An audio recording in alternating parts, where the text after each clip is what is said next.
Hello, friends. Hello. And welcome to Jade the Kobold of Kobold Industries. So, what is this video about? Or what is this? It's not a video, I'm live. I'm, like, super live. So, what are we doing? I am going to take a bunch of my old videos and either private, delete, or members only them.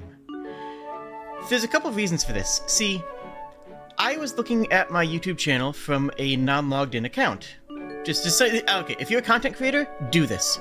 If you're a content creator, every once in a while, you should do this. Also, I have better hand tracking now. Apparently, I hadn't updated my hand tracking software ever. It was been a long time. So, what you saw at the end there was actually my ancient login. That my old login screen, loading screen, before I had anything else, and that I actually used for a long time. I did the parallax scaling myself. I didn't do the artwork entirely myself, but it's a beautiful thing. So, what I want to do today is I just kind of want to talk about where I came from, what I've been doing since I started, what represents my channels, and what I don't feel represents my channel anymore. Because when I was looking at my channel not logged in, and again, if you do create content, rewatch your streams, and look at your things outside of, outside of your normal login space. It'll give you more insight into things. And I saw that YouTube has a For You section at the top of the page on my site, on my channel site. Channel site page. Yes, Jade, you're nailing it. The first thing that was listed there was a 2-year-old collab with a bunch of people who I don't talk to anymore. Not that they did anything bad that I know of. Not that most of them did anything bad that I know of, but I just don't communicate with them. And as someone who doesn't communicate with them anymore, I didn't feel like that's... If someone came to my channel, I don't want them to see that. You know? I don't want that to be their introduction. I don't want that to be the first thing that they see as they come in. And the only way to fix that is to either start purging or to start privating. And it's this thing a lot of YouTubers do from time to time. But rather than just hitting the explode everything button, I wanted to talk to you guys about it and just sort of like have a discussion and, I don't know, sort of celebrate how far I've come in this time and talk about some of the old stuff that I have. See, I'm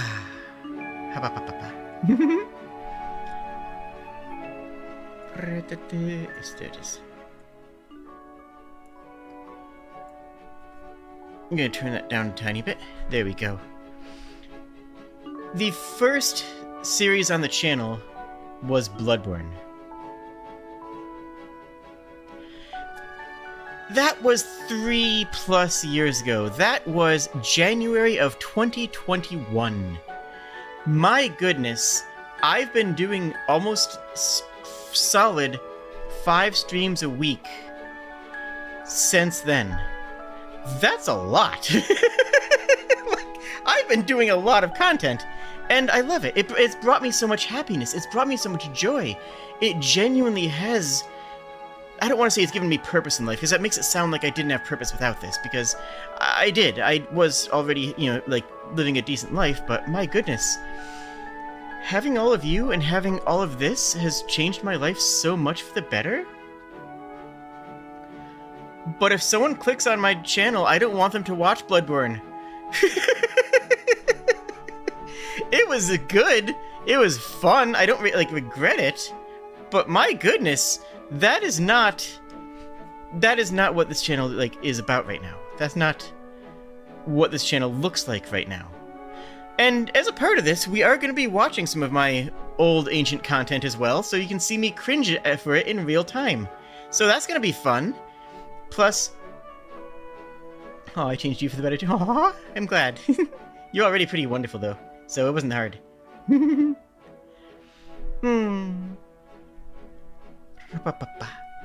So, right off the gate, let me just first say, many of you on the click probably saw my old Vtuber model. This one here, my Live 2D model. This model was good. It was a good model, especially for when I got it, especially for the time that I got it. But it was very limiting. This model was great to start out, but it limited me heavily. And nothing but shoutouts forever to Remexin, who made it. With this is the original sketch. Here's the original's, the original Jade sketch. And who also has done all of my back, and shoutouts to Dragon Last Dream, who's done all the sketches and all the background stuff is a separate thing. I'll talk about that more later, though. I reached out to Remexin and was like, hey, I have an idea for a Kobold model. Because I decided, hey, why not? I should be a VTuber. I don't want to be just a human with animal ears, right? How many of those are there? Most of them. There's so many, like, Void human animal VTubers. They're everywhere. And just straight up human VTubers, and like just nothing new under the sun. And this was even back when I started. I felt like there was too many of them. And I decided I wanted something more unique. I wanted something more fantasy. I didn't start out as a furry. The furries found me. You all, the furries, found me and converted me into liking furry stuff.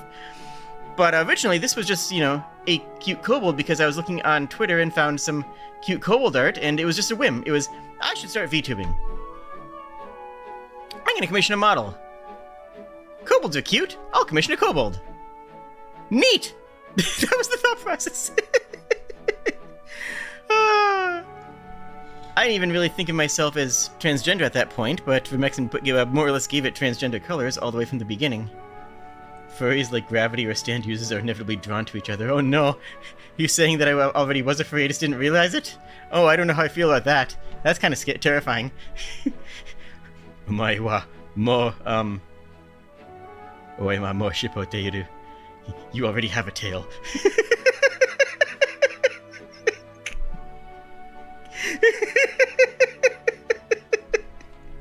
Oh, this is gonna be a fun stream.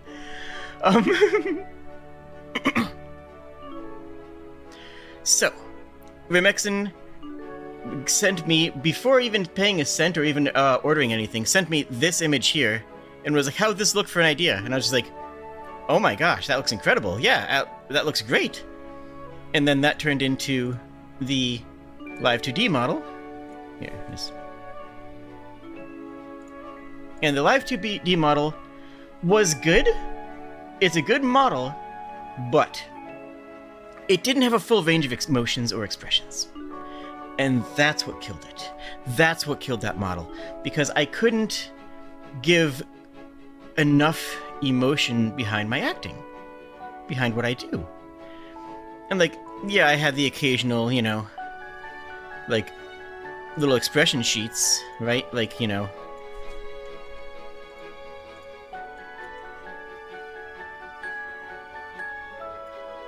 like here it's like, but that's not really even a sad face. That's more of like like I didn't really have a range. This is what passed for a scared face. This is as close as I could get to scared. And anything else I had to like crop out so I could get like a sly look and manufacture it out of the model. And I put that model through the ringer. I pushed that model to its limit. I pushed that model to its logical ability. And I used it for, frankly, longer than I should have. What really sold me about it was when I got to play Final Fantasy VI. Final Fantasy VI was an incredibly powerful and emotional game, and it is my favorite game. I will even still say that. It is still my favorite game. But I was crying. I was crying deep, ugly tears. I was ugly crying in that game because it's a very emotional game, and even more so for me who played it growing up as a kid. And the model did not represent that. The model was sitting there with this just dumb look on its face, you know, just like, you know, I'm bent over crying. The model still looks like this. It just didn't work. It didn't represent what I needed it to represent. So I went through the absolute nightmare of commissioning this model. This model is a delight, but this model had to go through 3 different authors before it actually came to existence. But I got it, and I have an update for it coming up very soon, and if you stay tuned, like the good little boys and girls that you are, I'll show you a sneak preview of it, because it's currently in process right now. I will be debuting it when it's done. I will be showing it off and making TikToks with it, which is part of why I haven't made a whole lot of TikToks lately. / shorts. But right now, it's still under work. It's an update to this model with extra outfits, and, yeah, you'll see. You'll see. Final Fantasy VI replay at one point then? Absolutely, 100%. I will be playing Final Fantasy VI again probably sometime next year. I play it every couple of years anyways. It's a comfort game. It's a game that brings me happiness and emotion. So I was actually thinking about just playing it off camera anyways. But yeah, I will almost certainly be doing another replay of it at some point in the near future. So when I started, the first thing I did was Bloodborne. And let's be honest with everything here. It was... That's okay, we got this. This is actually a video that I made. Look at this. I figured this, before I had any sort of opening, I figured that this was a little opening. I could add a couple of momentary clips from it over the loading screen to sort of grab attention, rather than having a proper opening. It was the best I could do with what I had at the time. What? Hello? But... Is this... Uh-oh. Do I have audio on this? Uh-oh. Oh, I do. You can hear how bad my mic was. Hi, mister. Hi, mister. And how unconfident my voice is. Oh, part of that's just me being terrified of Father Gascoigne. You seem like you're busy. I'll let you be. He's so busy.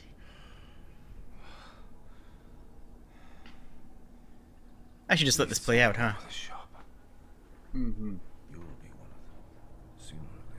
No, thank you.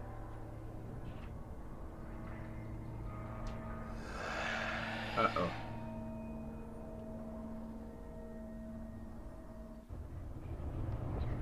And this is my first time facing Father Gascoigne. Hello, mister. Ah? Okay. Fantastic showing right out of the gate. Wow, you're kind of a lot. You've got a lot going on, don't you? To my credit, I was still able to keep some commentary going the entire time. Not nearly as well as I can do now. Oh, but for this being in, like, my first stream... No, I didn't actually get there in time because I didn't actually expect to hit them. I was very happy with myself. I was very proud of myself. Okay. But we know we can do it, though, and that's actually more important. We can parry. Ah! The mic back then was a Blue Yeti snowball mic. I just thought of something not an actual Blue Yeti, but the Blue Yeti snowball mic. Blunderbuss. Something that I used before I started doing any voice acting, before I started doing any content creation of any real sort. That was just my personal mic. Ammo, but the cost of blood. It's probably going to be worth it. I was able to get it cheap through work. A lot of my computer I got cheap through work. I just tried to throw a rock at him. That might not have been my... I hit him again, but we traded, so I can't capitalize. He doesn't seem that bad, though. A lot of my commentary then was also just what was going on at the moment, and my best commentary came from talking about environment and game design, which is why I tended to focus more on that later in the future. Nice. Ah, we're Nice. You'd also hear my voice sounding a lot more masculine back then as well. At least I can. I don't know if that reads to you guys. That's more harassing. harassing than actually paying attention. Can you stop it, though? That's actually kind of becoming a problem when you keep on doing it. Oh, we got him this time. Nice. Sorry. I'm just gonna scrub through this just to show off, like, That's pretty intense. Okay. That's high expectations of audio quality, and not unreasonable ones. That's one of my biggest turnoffs on people when I click into them, like my friends and my colleagues and other people who I'm checking out. That's it. That's it. I hear low quality audio, I stop watching. Get out. Right? Get out. Safety. Find safety. This was before even a PNG tuber was a term. That's Jay. Oh. What? Why would that? I don't know what that does. Probably does something.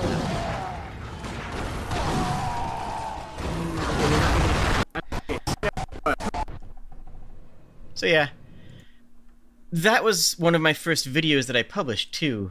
Press the letter J. I will press the J. I have done so. I hope it has brought you all the happiness in the world. And so, like, yeah, that's in the first video on the channel. And a part of me thinks that I should keep that just for legacy purposes. But another part of me looks at things like, you know, the second video, which is an Among Us collab with... Hold on, who's in this Among Us collab? Who is in this A Mongoose collaboration? Let's find out together, because I don't know. Oh no, run away. Wow. Blue Wolves, Shuas, Nalon, and Vazalema. I don't even know if any of them still do content anymore. Wow.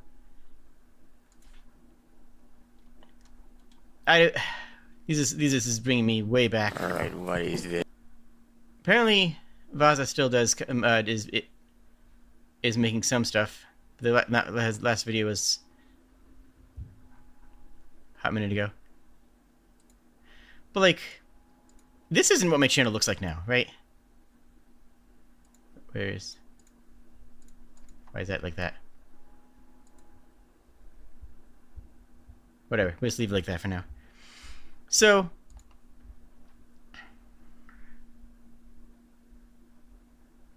where did I go from there?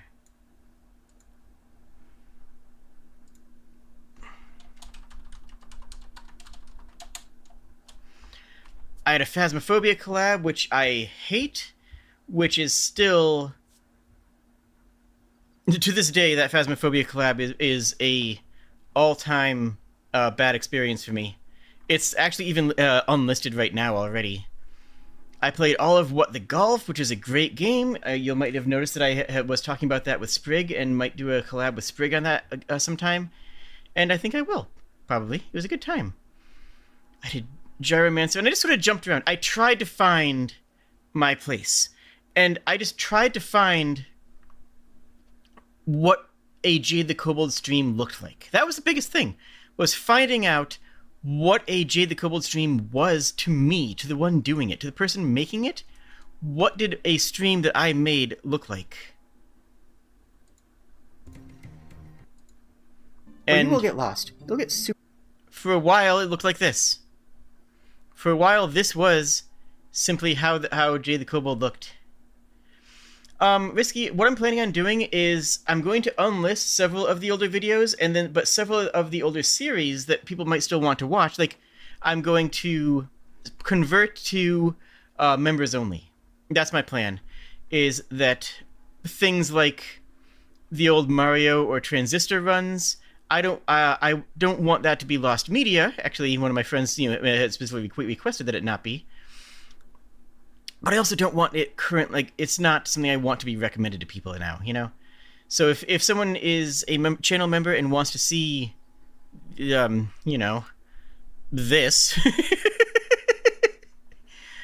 then that will be available. But I don't want someone to find my original 3-year-old debut with 230 views as their first Jade the Kobold experience. You see what I'm saying? I think you see what I'm saying.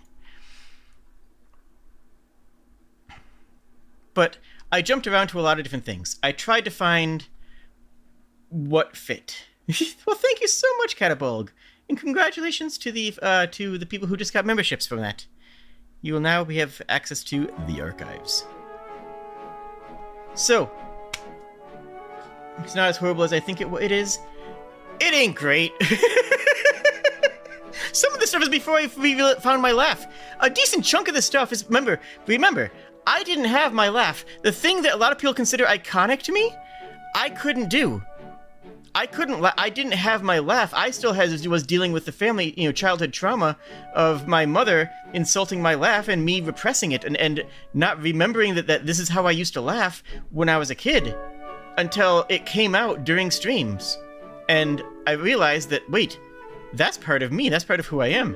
And people loved it and appreciated it. I didn't have to hide it. That was like, some of this is before that even happened. So like, no. Some of the stuff is super old. So what did I do to try and find my feet? I did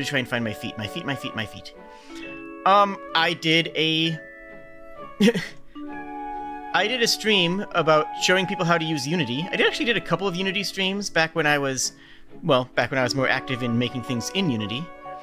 But one of the first big series I did outside of Bloodborne was Epic Thursdays.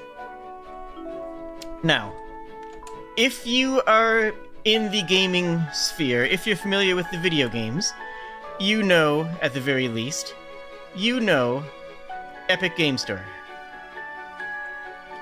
The Epic Game Store, well, it's just, Epic's storefront, and I don't want to really call it a competitor Steam because it doesn't do what Steam does. It's not really Steam competition. It's not really even supposed to be. It's just a storefront, and I don't hate it. Honestly, I don't think it's bad. That said, it doesn't do anything that Steam doesn't do better. I don't care about it. I'm not like opposed to it. Anyways. The first thing that I did in the series, as a series, was every Thursday, and they still do this, the Epic Store gives away games for free.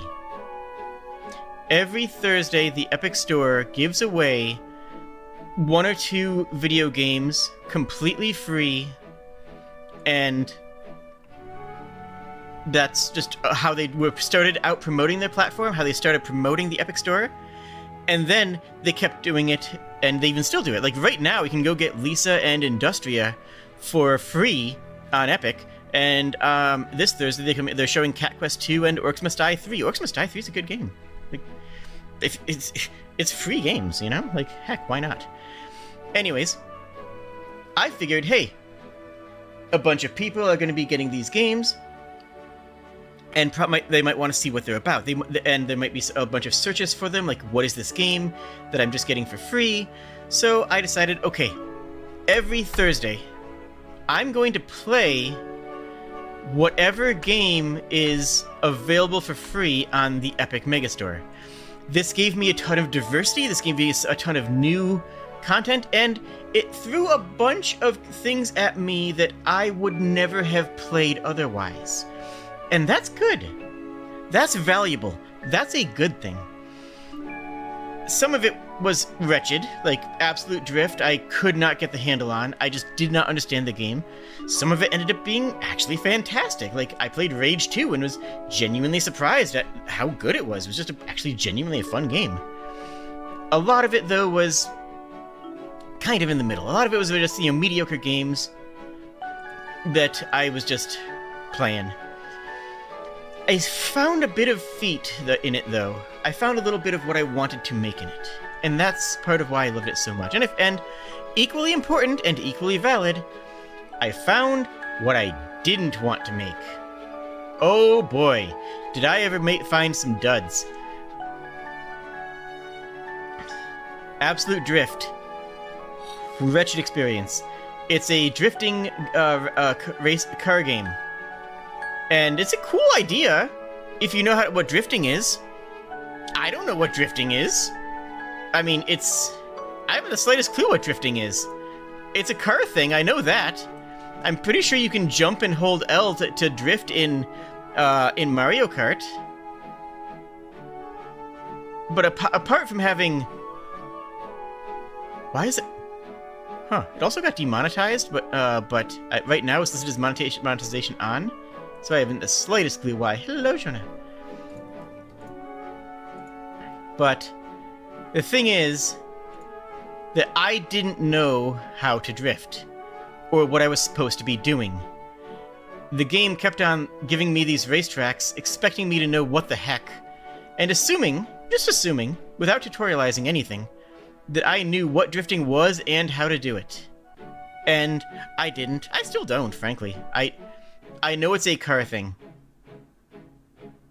Look at this. Look at this comically bad gameplay. It's hilarious. And I can kind of do it on a motorcycle, like, but the thing is, it's not going to make any sense on a controller, right? How do you find your clutch tension point on a motorcycle? It's easy. How do you find it on a controller where you push buttons? It's a lot harder. So this one has been unlisted for a pretty much since it came out. I can't believe we used to do the True, though. But then I found...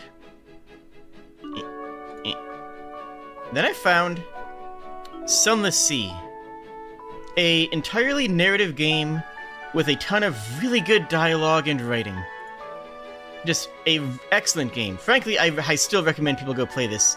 And I never played the sequel. I never actually played Sunless Sky. But even in this random, completely random point I just scrubbed to here, in the bleak light of the false stars, surface roiling up like a porridge pot, up with a roar of steam and flash of fire, 3 windows swimming, tentacles. And then we saw His Highness. And, like, playing this and voice acting it helped me a lot. Now, I don't recommend you go back and watch it. I was not good. I'm still not very good, but that helped me learn a lot about what I could do, about what I wanted to do. As opposed to the first game I ever mercy killed. The first game I ever mercy killed mid-stream was Wargame. Oh boy. This game, apart from having some oddly, like, uncomfortably realistic plot lines that are like, ooh, these are actually really close to current conflicts. Don't want that on the channel. But in addition to that, the game didn't teach you how to play anything. The game just, like, assumed that you have played other games named Wargame. I was going into it thinking, like, I've played war games, like, you know, War Machine and Warhammer, so I know wargaming. No, this game is just so incredibly confusing. I couldn't get past the first mission. And I mercy killed it after after half an hour. It's just like, no, I have no idea what's going on. I'm killing the stream, and I'm gonna go play some Hades. I am just going to go change that over to Hades, and I'll be happier for it. And the Hades stream was fine. But again, my first several months was just finding out what I could do. And I know several of you are either streaming or starting to start out on streaming, and did the same thing. I tried an art stream. I'm no artist, but I can do 3D modeling. Not like IRL. I mean with, you know, clay putty. I can make stuff, and I can paint miniatures. I decided, you know what, this will be dumb and terrible, so screw it, I'll do an art stream. So I streamed Tilt Brush in VR, which is a VR art game. And honestly, it was a lot of fun.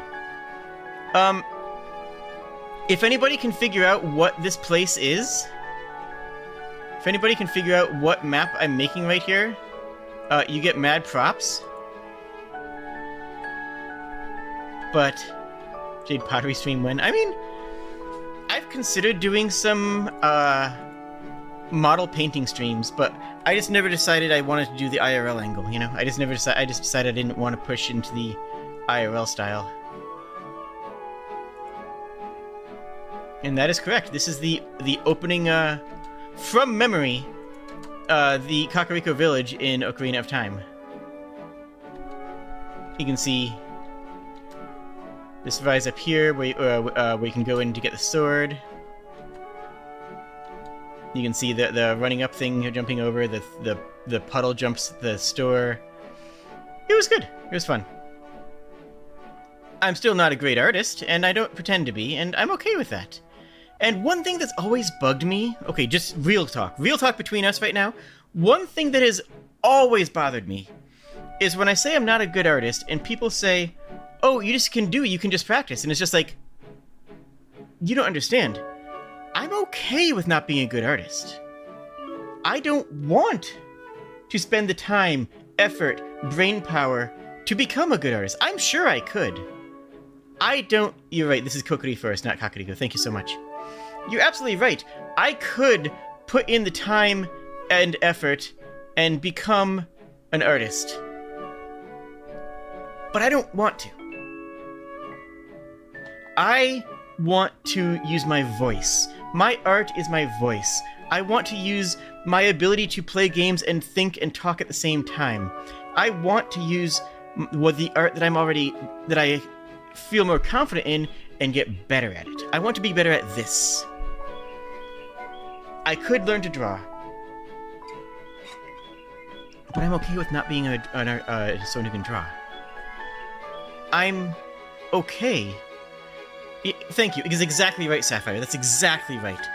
I say it with no negativity towards myself. I don't say, oh, I'm a terrible artist and I'm bad. Like, no, I'm a terrible artist. I don't do art. I think I'm decent with my voice. I think that I'm decent at creating content. I think I'm quite good at creating a flow state where I can continue talking while doing other things, such as gaming or collabs or whatever else it is. And I'm actually quite confident in my skills in project management, which is, let's be honest, 80% of being a YouTuber/streamer. There's a lot of project management on here. Why does Jade have that marking on her hand? Huh? No idea what you mean. My wrist is broken, but that's just because this model is weird. That's something that's probably going to be fixed in the next revision. I hope. Maybe. Oh, you mean... wait, where is it?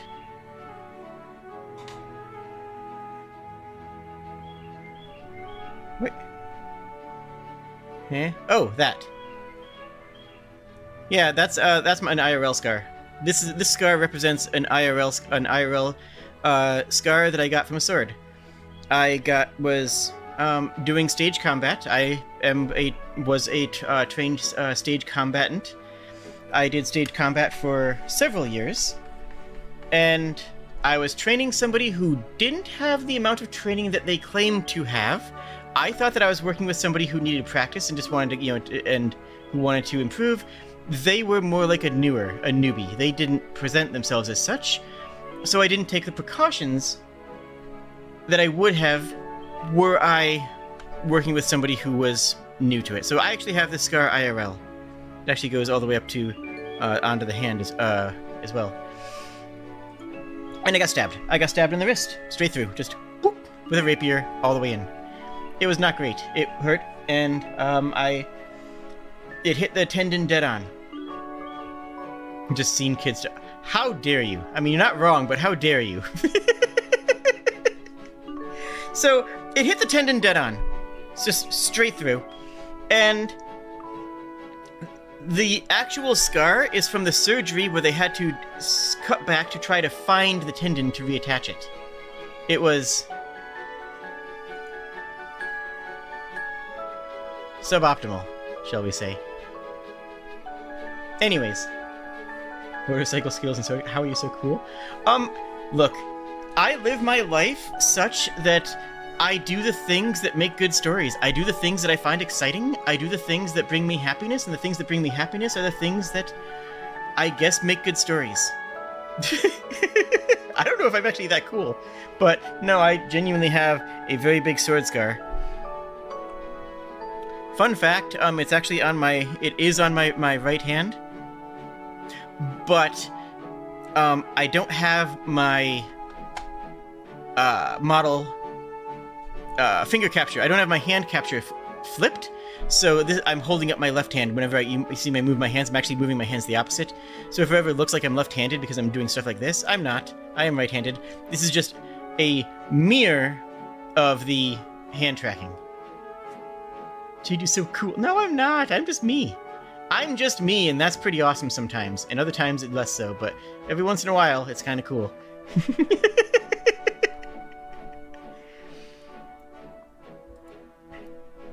Ah, yes. And that's why I'm so cool? Is that how it works? I'm not entirely sure on that one. Also, biblically accurate Pikachu. It's very good. This is actually the best thing that I've ever drawn. But yeah, as far as, like, how I've become who I am, it's just... I do things that that make me happy, and the things that make me happy are things that are exciting, and the things that are exciting make good stories. That's about it. Ah, that's right. I forgot. I made the Pikachu gay. Excellent. Behold. Just take a moment to behold that, if you would. Just... It's perfection, isn't it? Where does it go? Bring it back. So, art streams weren't for me. I'm glad I did it. I'm glad I tried it. I'm glad I worked with it. But I'm not an artist, and I thought maybe something would click. Because again, this is me trying to figure out what being a VTuber, what a Jade the Kobold stream looks like. Shortly thereafter, I started playing the first game that I didn't enjoy. Other than the ones that were explicitly bad, the first series that I didn't really care for. And this one's going to be switched over to members only for a certainty. And that was Transistor. Yeah, I didn't like Transistor. I thought I would because I loved Bastion. And oh, sorry, I did another stream with you as well, Safi. That was fun. But let's be honest, that was more of a chat stream where there was art in the background, right? The way I saw that was a chat stream where we hung out rather than an art stream, at least from my perspective. But Transistor, I thought I would like. I really did. I love Hades, I love Bastion, I never played Transistor. Seemed like a shoo-in. Seemed like an absolute brilliant, free game that I was going to adore that I just had never gotten around to playing. And I played it and it was just like, it's alright. It's not that great. It's got some good voice acting, but eh. And I did my best to actually keep the attitude hype. You know? I tried to keep it exciting and just vibrant, I guess. I tried to make it something that, well, that people would like, and I forced it too hard. I tried to force myself to like it. And then near the end, I broke down and I just started talking about how much I didn't like it, and it just tonally was not pleasant. And it wasn't like funny bad. That's the other thing, is like, it wasn't funny bad. Oh no, Sapphire, we're gonna get to that one. Sapphire, don't worry. Do not worry, girl. We are gonna get to that one. That one's gonna come up real soon. Oh boy. So.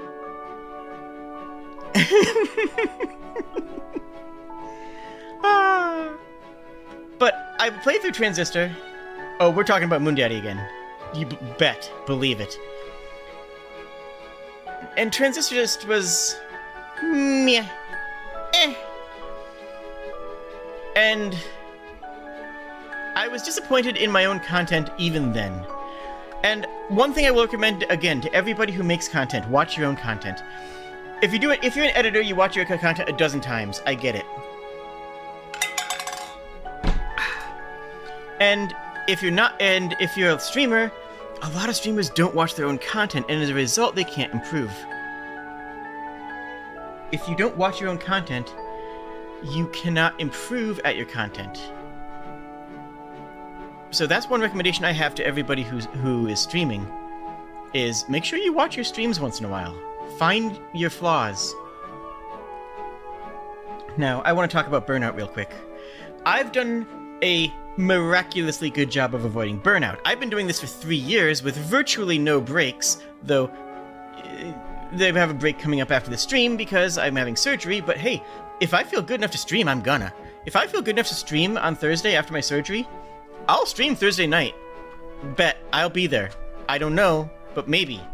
We'll see what happens. I might be full of pain medication, which might make it even better. I don't know.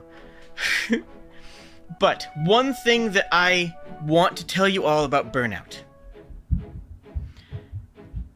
If you play games for content, have games that you don't play for content. Let me say that again.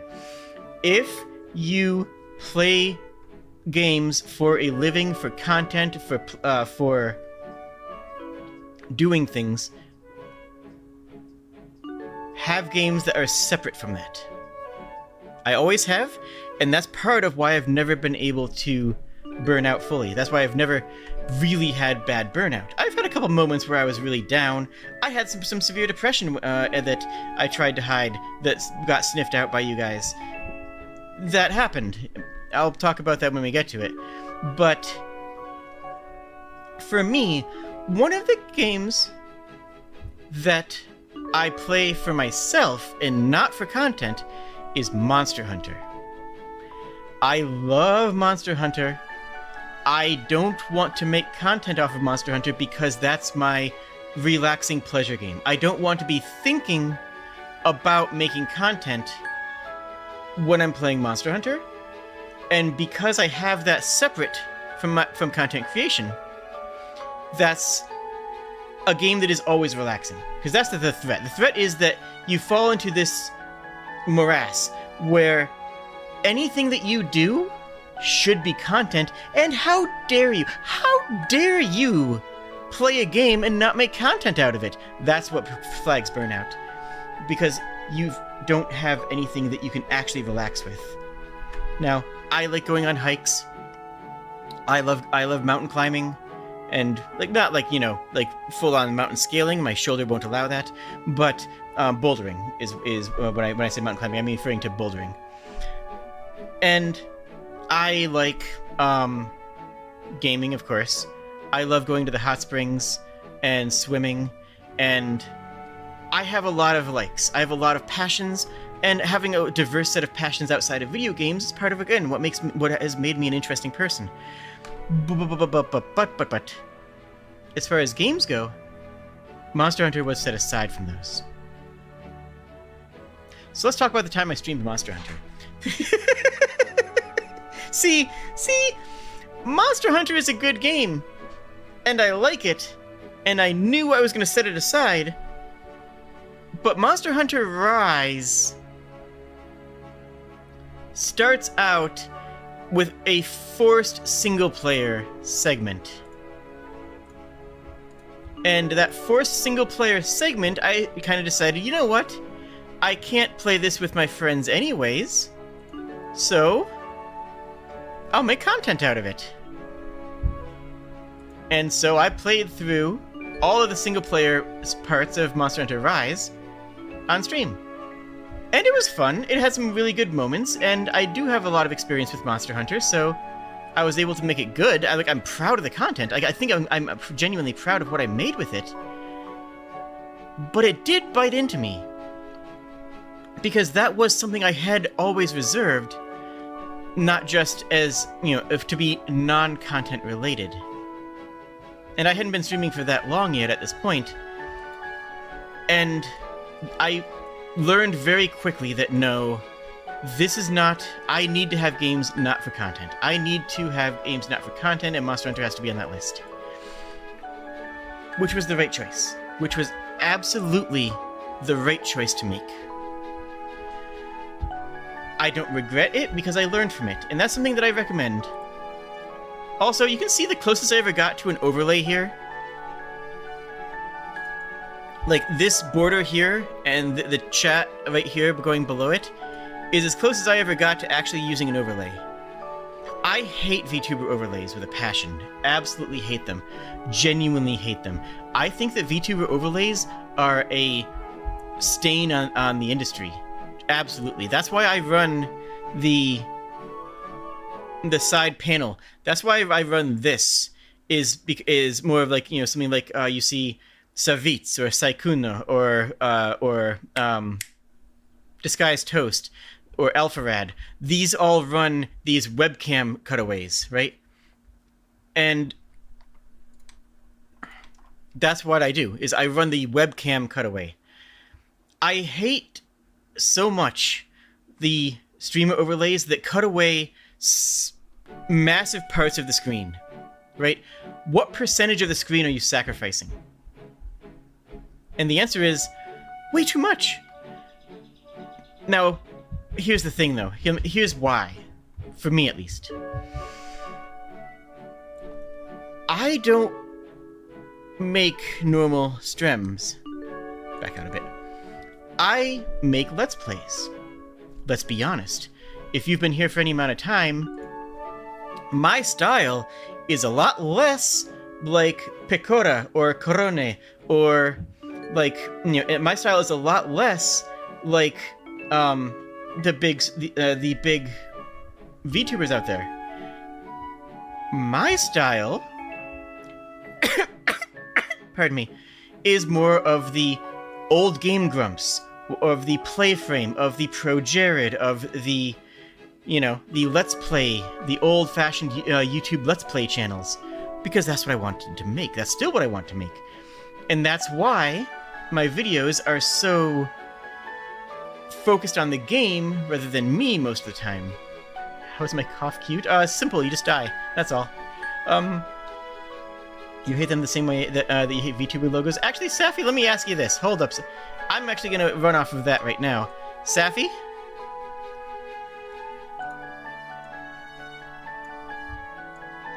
Rate my logos. I guess properly I should put the running one in there too. Where is that one? That one's in Thumb Raw. There. Let me get rid of the... So these are my logos. And I've always used these, and I probably will always continue to use them. I think they're great. And the gemstone there, that green gemstone, was actually supposed to be the big branding for the channel. For a long time, the channel branding was meant to be based around that gemstone. No, not there. Where's Stream Tools? Branding bits. There we go.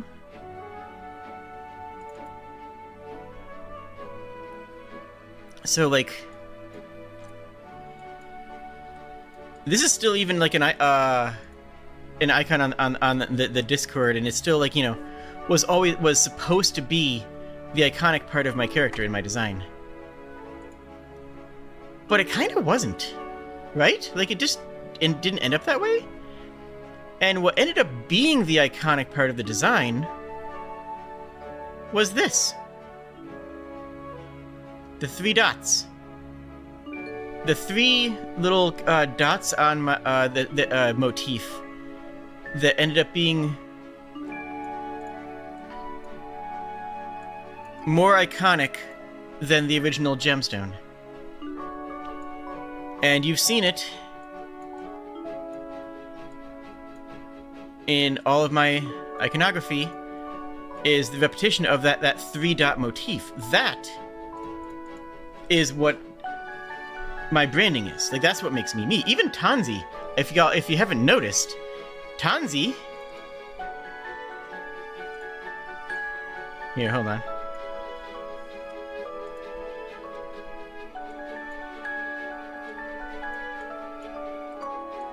Tanzi also has the 3-dot motif.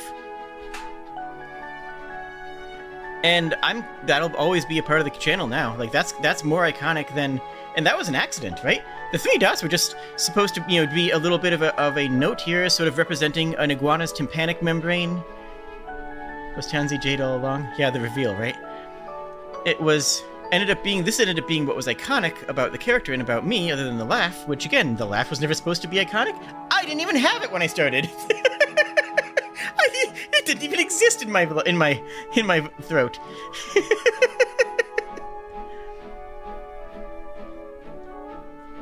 So and even right now, actually, now that I consider it, is the video bar back? That's right. Right now, actually, it's probably right here for you. It's probably but yeah, it's probably like right here for you right now. Is that the 3-dot heart, which you should totally click and subscribe, because that's a shortcut to subscribing to Jade the Kobold. Right here, you should click that. Oh yeah, my clicky. Clicky, look at this. Behold it. It's so good. I made this myself. I didn't do the animation myself, but kind of. I kind of did. I did some of the animation myself. But yeah. So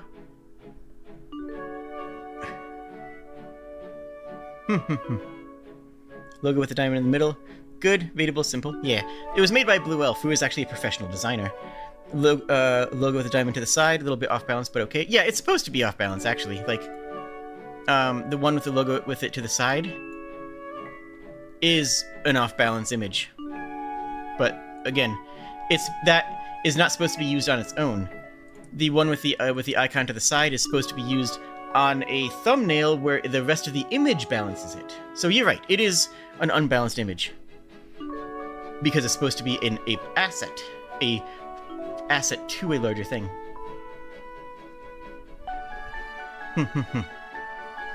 Where was I?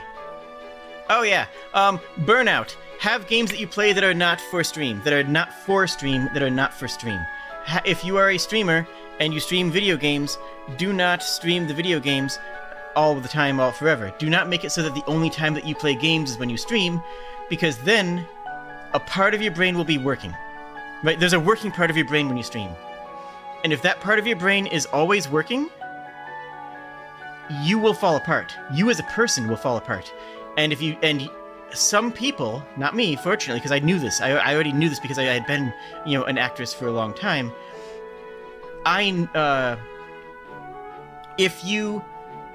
If the only thing that you do to relax becomes something that isn't relaxing, you will burn out. That's how things do. And, yeah. I shouldn't have streamed Monster Hunter. This is a long way of saying that. But, yeah. I had a good time with it anyways. Which leads me... You can't relax enough to play video games anymore? Then you find something that will, Like, that's the hard part, right? Find something that you can relax with. There'll be something out there. I don't know what it will be, but you need to find it.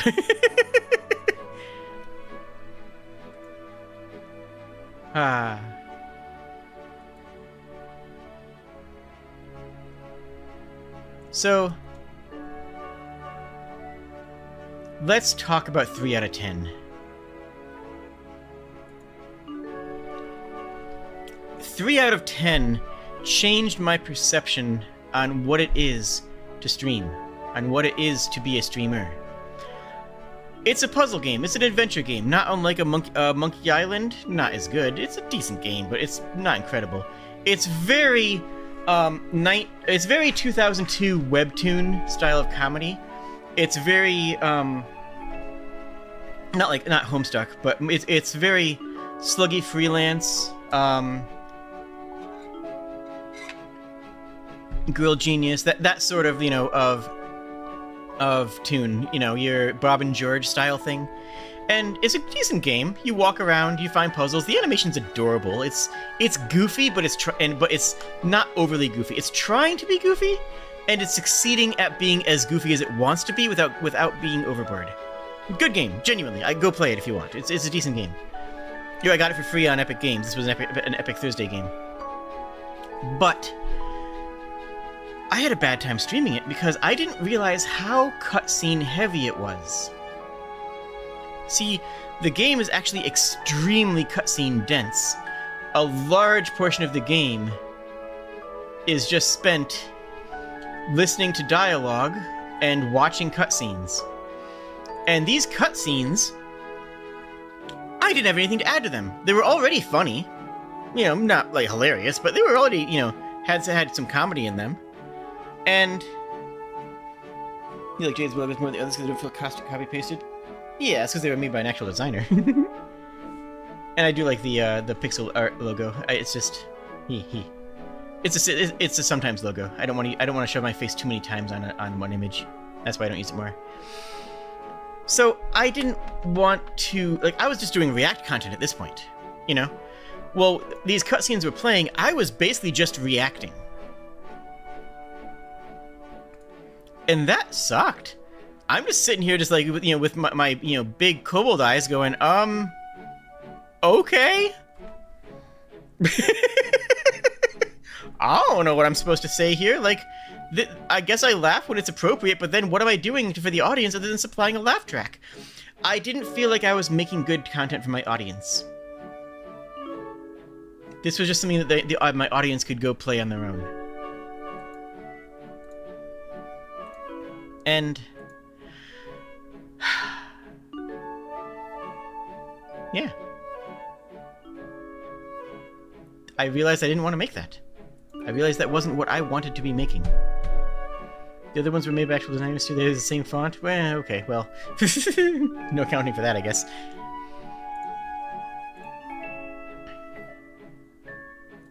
The first tree was the first game that it was the first time I cried on stream. Fun fact. Beautiful game. It's just a simple walking simulator, if you like that term. You walk from point to point and relive some of the memories of a guy. And at one point, you write a letter to someone that you love. And then at the end of the game, spoilers, you receive a letter from somebody else who played the game. You receive a letter from some other person that also played the first tree, and wrote a letter to someone that they love with the implied message that they love you and you love them, and you should all, this is a good. It was a beautiful moment, and I cried, and it was strong, and I realized that that's more what I want to make. I want to make this also. By having a lot of open spaces and not being shoved full of dialogue, and also by playing it shortly after that 3 out of 10 game, I realized how much more this was the kind of game that I liked. This was a good game for me. That suited me better.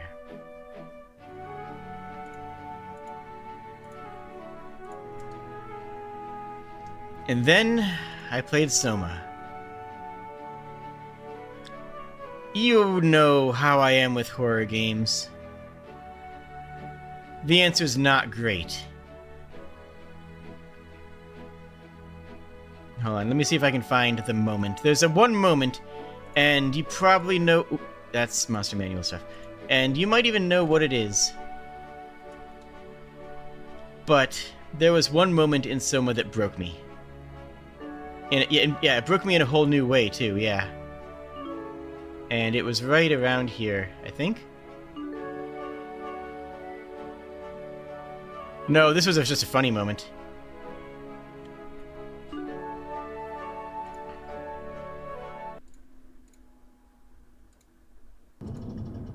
In a panic situation, if I'm running, it means that every door is a little bit harder to get through. Okay. Okay. Scared Kobold. Everything... Oh, no, everything's not fine. This is not right. No, we're not in. Okay, I think something is wrong. Yeah, that was just a funny moment. Okay. Well, this is a different type of horror. This is the existential horror of falling through the floor and seeing the world's existence. No, I don't think this was meant to happen. Yeah, I've always broken games. I've always been the person who would just break games by playing them. That's just always been a thing. But no, there was one moment in Soma where I don't know if I can find it easily. I don't want to waste a whole bunch of time right now finding it. But look at the thumbnail though. Isn't that a great thumbnail? Look, I like I did everything I could with that model to make it work.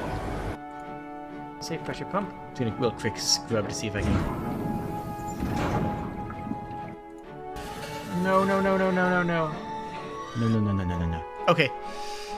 I was prepared for horror. I was prepared for scary images. I was scared for existential dread, which I didn't get because the transhumanism of Soma I actually think is good. I actually don't disagree with that. I didn't watch all your videos or streams. Several of them are being switched out to members only. That's what's happening. Several of the older things that don't represent what I make now are going to be privated, unlisted, or switched to members only, because they no longer represent what this channel is. I am very clever, you see. So, I wasn't prepared for falling off of a continental shelf. Do you know what a continental shelf is? Fun fact. Because it's just a part of how, oceans work. It's where the ocean gets deep.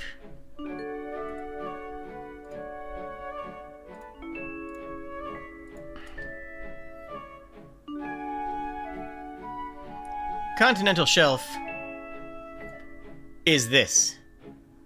It's when the ocean goes, oh, it's getting a little bit deeper, to boom. And in some areas, it's almost vertical. And in some areas, this is where you go from ocean around, the shore to the deep ocean.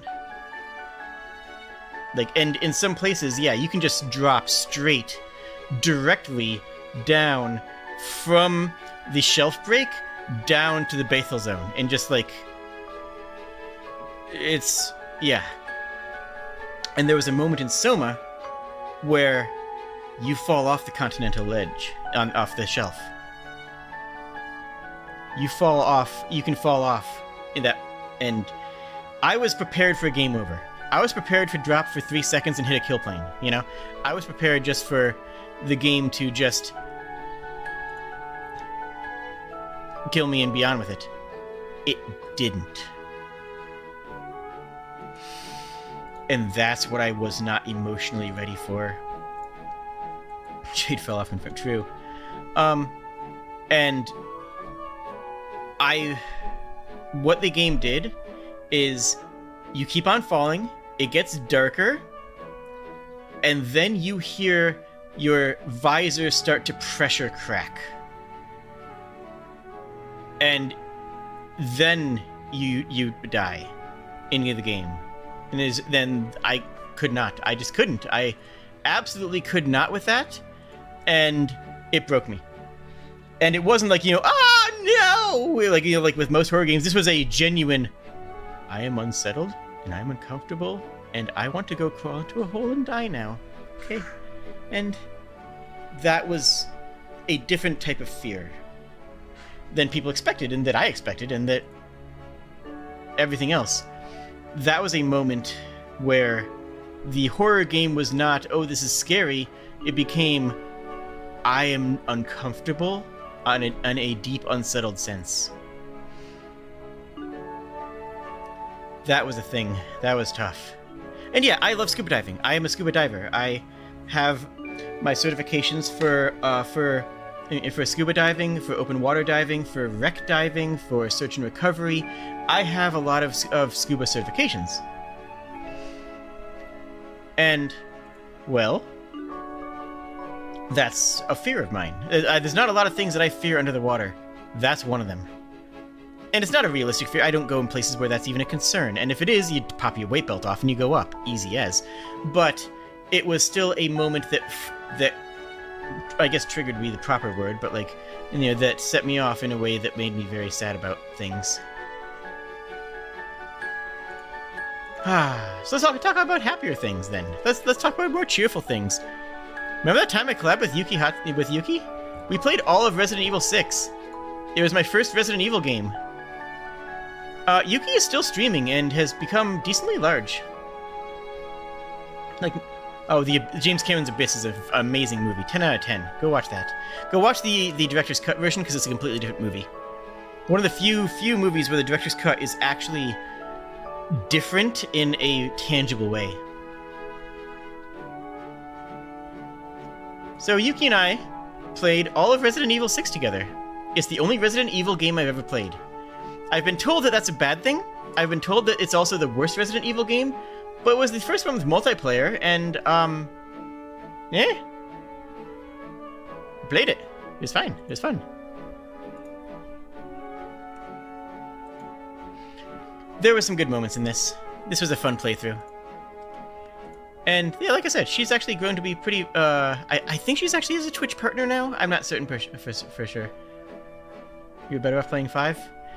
I mean, part of it was the meme that this is the worst one to play, right? Part of it was the you know, Jade, why are you playing Resident Evil 6? I have to admit that there was a bit of that, because even at this point in my career, there was some for the bit, you know? There was a little bit of for the bit mentality.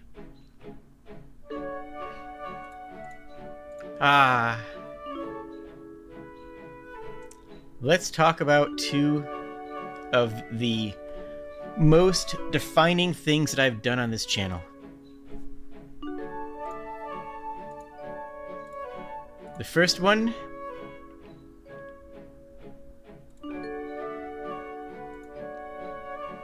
The Lion Song. This game was amazing, and I recommend that people play it. It's a beautiful exploration of stories told through a historical lens about sexism, about gender, about, well, there's a couple different stories in it, and it's good. It's also a game that gave me the opportunity to voice different characters and just genuinely have a good time voice acting, more so than I really had in Sea of Stars, which was more about reading off weird text. This one was more about character acting, and it taught me how much I like that. That was a big shift. Another big shift was Godot. The Go Godot Game Jam. That was... Lion Song, you have to hear me roar. Actually, yes, several times. That was the game that sold you on watching Jade? Good. Yeah. The Go Godot Game Jam was phenomenal. And the Game Jam is why a lot of people know that I exist, frankly. It got my name out there, and I don't know what happened to Adrian. I genuinely do not. They had some ideas for another Go Godot Game Jam around the time of the... around the time of the event, around the time of Godot Engine 4 release. But then he just never contacted me again. And as far as I know, no other Go Godot Jam existed, which is tragic because it was fun. It was that's not... There we go. That's my thumb. It was fun. It was good content. It worked really well for both promoting myself and promoting the Godot engine. And we had the biggest game jam for the Godot engine in the world. Like, why did we give that up? I don't know. But I wasn't in charge of that sort of setting up. I was only I was only in charge of well, the stream team, because there was several streamers involved in that. And the stream team, of which I was the leader, and at the beginning I was the only one, was focused on just, reviews, visuals, promotional material, things like that. What's the best place to support my content? I do have a Ko-fi, but honestly, you can get or gift memberships. YouTube does take a percentage of the cut, but I don't mind that. But because having super chats does help the algorithms. So if you want to give me the money, Ko-fi / Jade the Kobold. If you want cool stuff, there is a Fourth Wall merch store, which I'll slam in a chat if anyone wants any of these. Yeah, I have merch. Fun fact. A lot of people don't know that. Or just, whirlwind slam the super chat button. As far as the best way, I'm not picky. Whatever is offered will be glorious. I don't get much from the shop, but I mean, it's cool. YouTube takes a cut, but gives me affects the algorithm with super chats, and Ko-fi actually gives me money, all the money, all of it. So.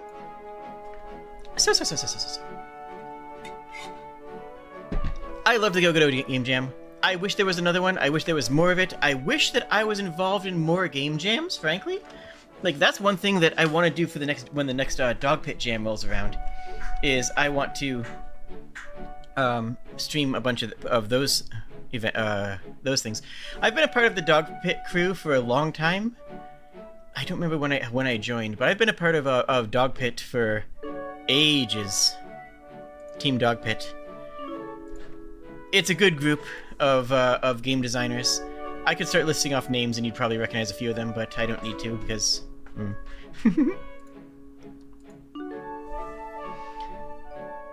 But yeah, I don't know why there's not another Go-Go Game Jam. Adrian just fell off the face of the world. To my knowledge, there was no other Go-Go Game Jam, and to my knowledge, he's still making things, I think. Let me take a look at his YouTube channel. Redefine Game Dev. I know he wanted to do some slightly sketchy things that I wasn't in favor of, like selling courses that could have been free sort of thing. Where is he at? Oh! Huh! 2 years ago, videos titled I'm Quitting Game Dev. Was that the last video?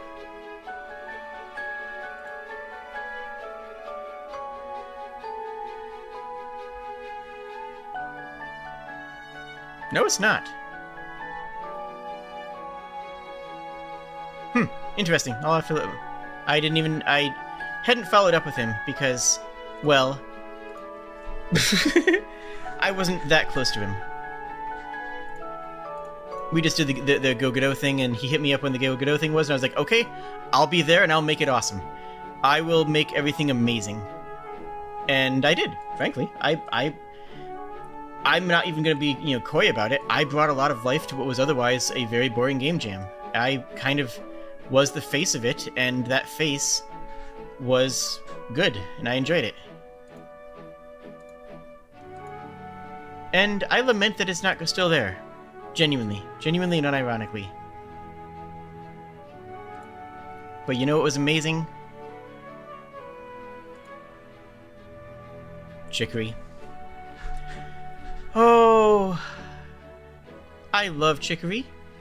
And again, this is when I started to actually know what I wanted to make. What I started to know what sort of content was a good fit for me, which is hard to learn. Maybe if you know people who can help you and host your own jam. I could do that with the Kobold jam with Sprig. Like, I've actually been invited to that. I've just been fairly busy when it happened last time, and the time before actually. I was, but I was invited into that to be a participant and / or creator for it. I probably could, but I would want someone else to handle the back end of it. I would want to focus on the content and the games and talking about all the games that were going on. I wouldn't want to be the one to actually organize and orchestrate it. The partly 2D. Yeah, I was talking about it earlier. The 3D version allows me to express a range of emotion that the 2D one just couldn't handle. And this range of expression and emotion isn't simply necessary for a lot of the games that I like. Like, my face never changed from this. Like, this is just what my face looked like at all times, and playing sad or emotional games was just effectively still this face. So, I like the 3D model a lot better because of that. That said, this was a good model, and I got a lot of use out of it. Chicory, though, as I'm saying here, was very good at learning for what I wanted to make. Because Chicory's a good game. It really is. It's a delight. It's warm. It's peaceful. It's comforting. And it just let me talk, and I liked it. Now I still,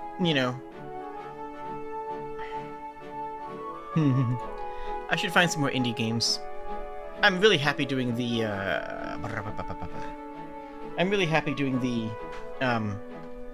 3DS games. I think that's a really good fit for me as well. But I'll be probably switching between that and indie games, back and forth, until something big and exciting catches my eye.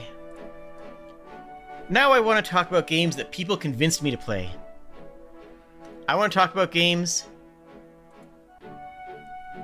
that people told me that I should play. That's right, we're talking about Moon Daddy now. Oh boy. I learned some very important lessons from Scarlet Nexus.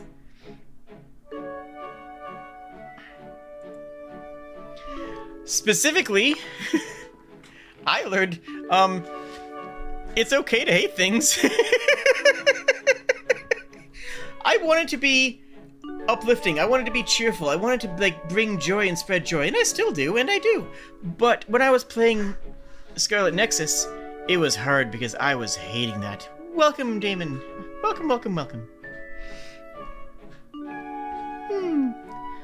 And oh boy, this game's not good. People suggested I play it, and I played it, and I tried to put on a happy face, put on my customer service smile, and be like, okay, people are going to want me to be cheerful. People are going to want me to smile and be uplifting, because that's my persona. That's my online persona. That's what it looks like to be a Jade the Kobold. It's to be smiling and uplifting and happy at all times, right? Oh my goodness. The game's bad. The game is just not...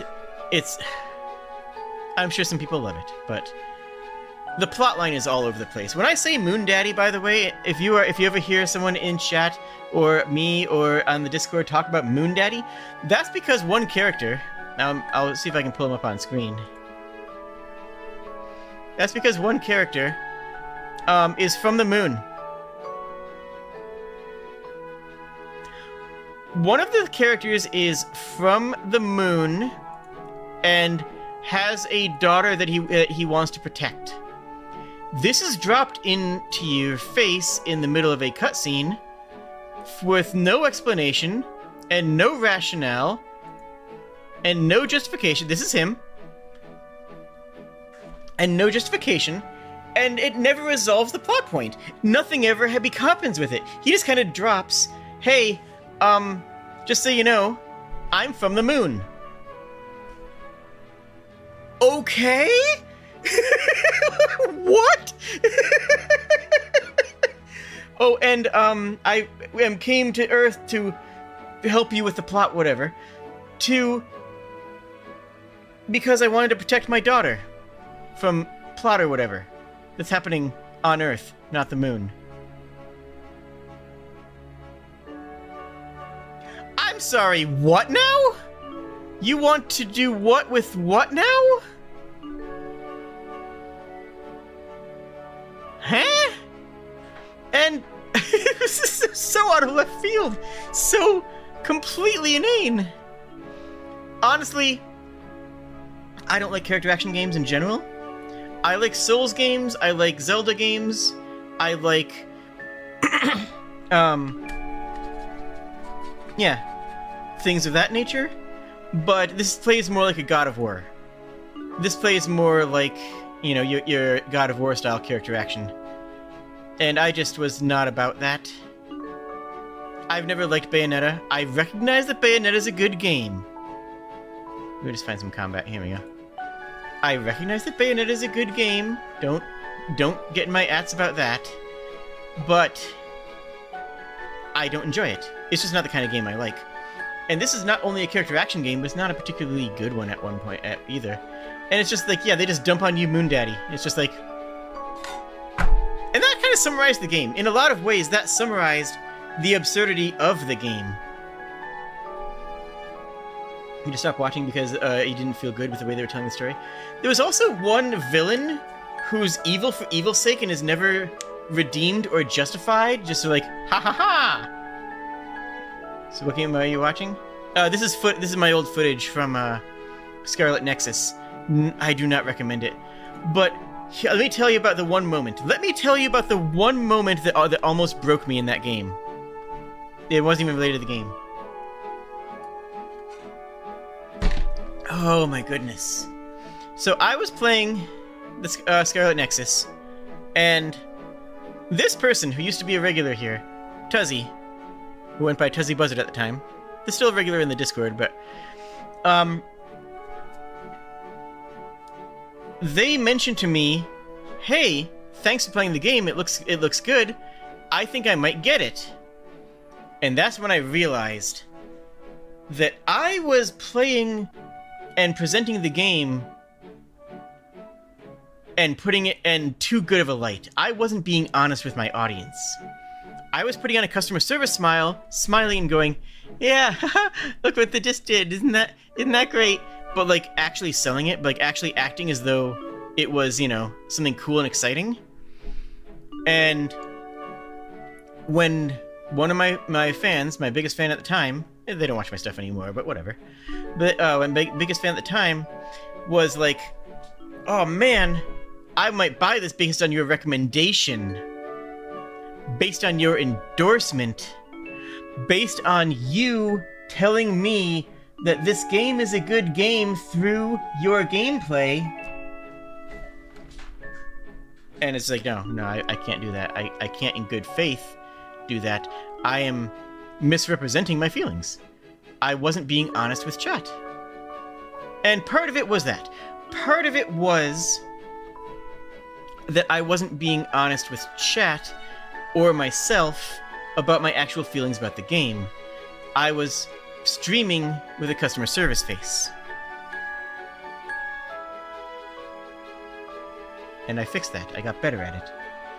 I got better at that, but I needed that. I needed that moment. Because that moment taught me that it's okay to, you know, that I should just be honest. And not do what I think people want to hear, but instead actually just say how I feel. Don't try to, you know, chase and down and talk about what is...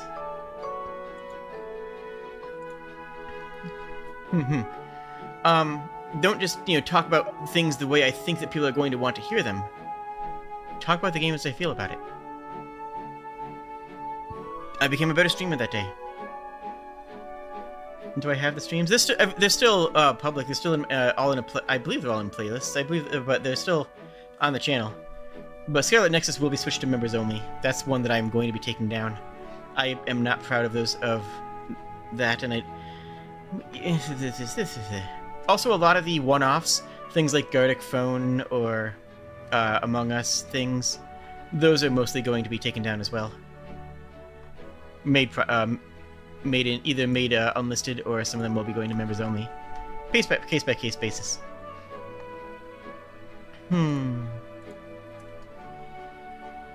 Shortly after that, I played one of my favorite games on stream. To this day, Wonder Labyrinth is a delight. Wonder Labyrinth is incredible. I love this game. It's visually beautiful. It's striking. It features characters that I love because this is Deedlit from Record of the Lodoss War, which is an anime series that's close to my heart. And it has good mechanics. It has good gameplay. Oh my goodness, I loved this. I loved every moment of this. This game was an absolute and utter delight. And it was shorter than I hoped. It was actually not that long of a game, which was disappointing because I wanted it to be longer. I wanted to play more of it. I wanted the game to keep going, but it didn't. It couldn't. It just... And I respect that. I will always prefer a game that comes in, tells a story, and leaves over one that just goes on forever. Like, I don't watch One Piece. I watch Lane. I watch Dungeon Meshi. I watch, games that come in, make I watch anime that comes in, makes a statement, and ends, rather than Bleach, which has 60 bazillion episodes and half of them are mediocre. I just don't care for that. And no shame on anybody who does. No shame on anybody who still plays MMOs. I've played a lot of MMOs in my life as well. That's, there's nothing wrong with that. But I didn't want to stream that kind of content. And I still don't. And this game really represented what I wanted to be making. And it was over too soon. And I was really sad about that.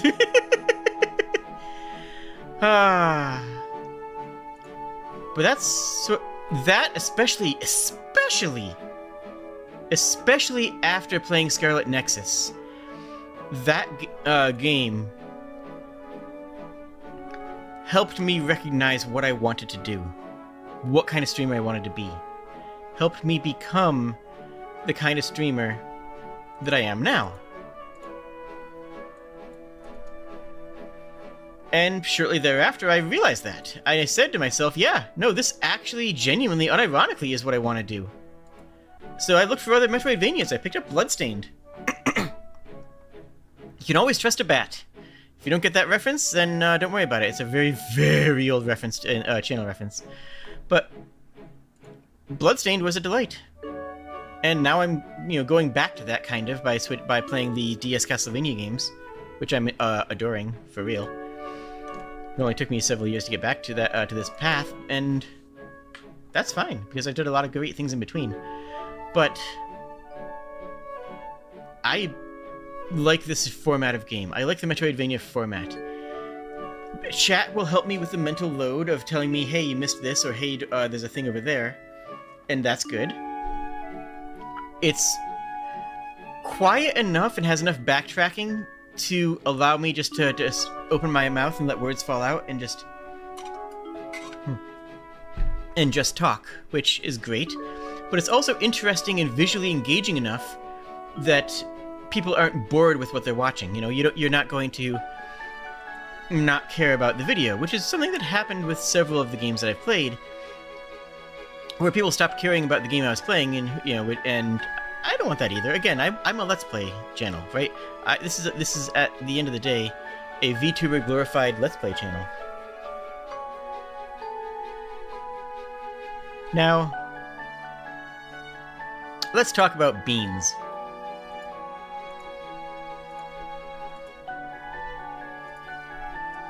Let's talk about beans, shall we?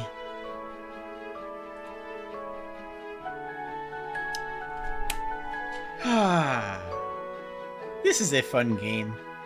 Wandersong is a very good, simple, childish, carefree game where you play a bard that wanders around and plays songs and makes people happy, and is just sort of like a little goofy guy.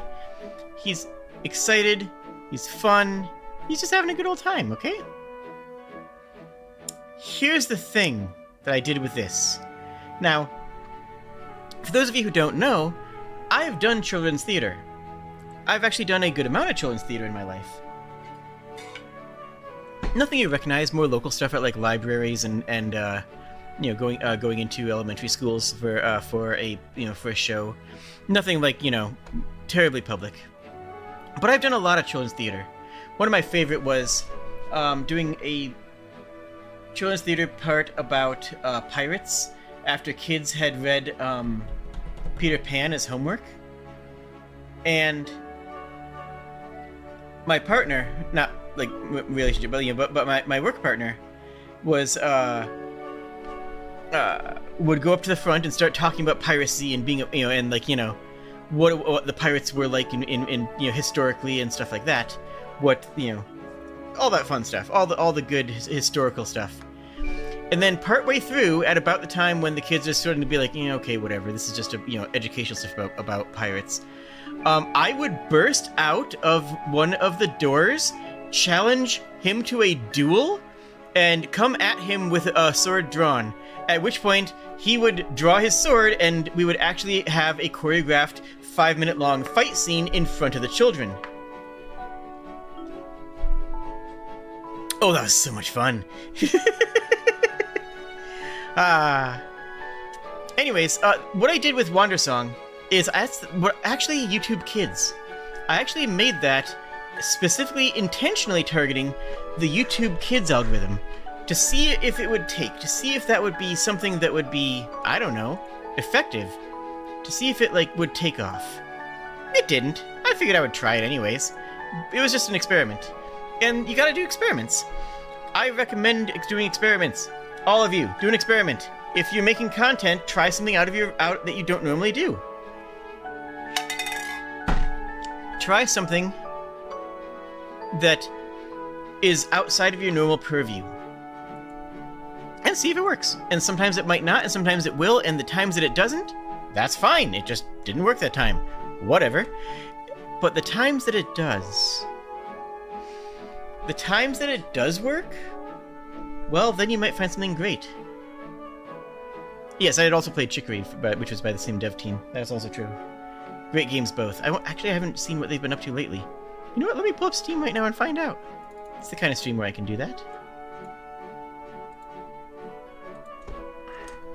Chicory. Such a good game. Steam page. Developer. It lists 6 developers? That's weird. I'll figure out what that means later. Same publisher as Tunic, which is one of the best games of all time, ever. You Sky has trans, what do you do? Hey, wanna see my desktop background? Let me see if I have it here. If I can pull it up right here.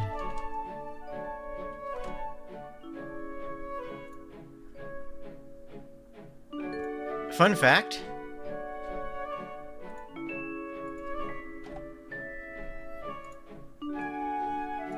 This is actually my computer's desktop background.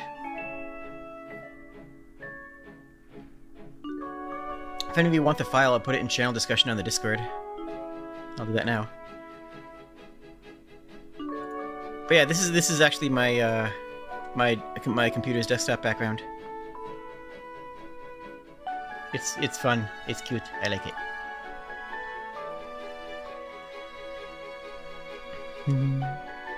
Mm-hmm. It is wonderful.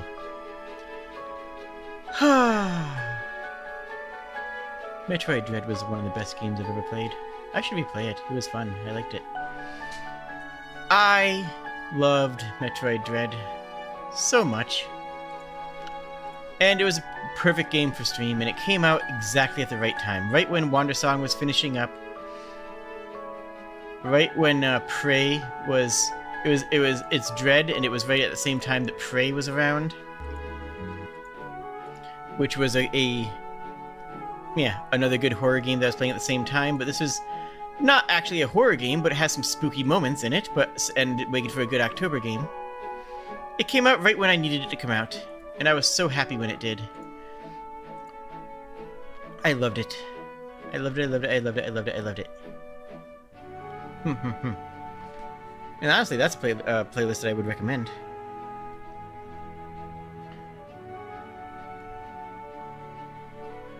Oh yeah, I actually did.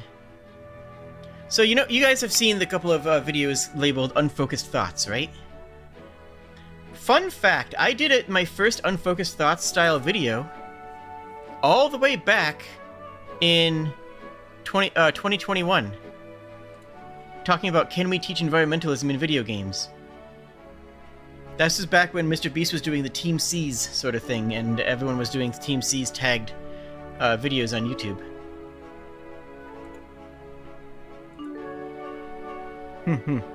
But that was the predecessor to the Unfocused Thoughts style of video, where I just sort of go off on a tangent and just think.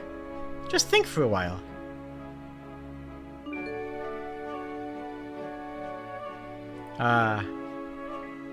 Goodness, I met Kennedy Phillips in 2021. And actually had an interview with him.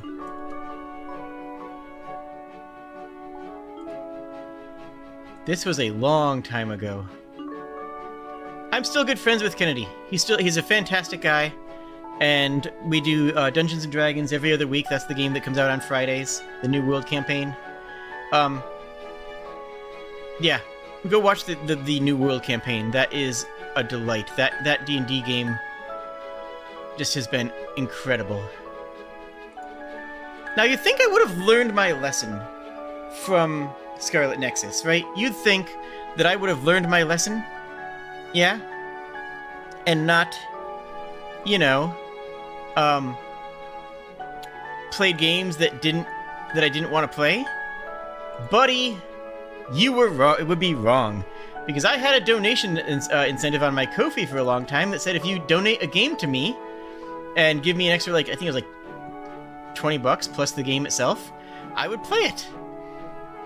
And one of my good friends donated me a game because they liked that game and they wanted to see me play it. I had not learned any lessons. I do not like flight sims. I'm not good at flight sims. I don't particularly enjoy flight sims. But I decided to give it a try because, you know what? Experimentation's important, and I wanted to learn what this game was like. I wanted to see what it was and see if, see if I liked it. Spoiler, I did not.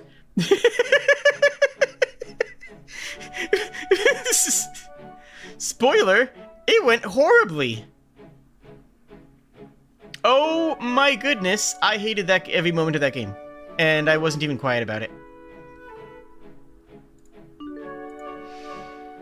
Oh, I learned a lesson after that. Spoiler alert, no I didn't. After that, I learned the lesson and wouldn't play games just to make other people happy. I would play games to make myself happy. No, this is actually a lie. I absolutely did not learn that lesson. And I really recognized how valuable it was to be honest with myself about what I enjoyed. I really didn't. But before that, let's talk about something great. Let's talk about something positive. Remember that time my Nuzlocke almost got plastered to the wall in the first gym?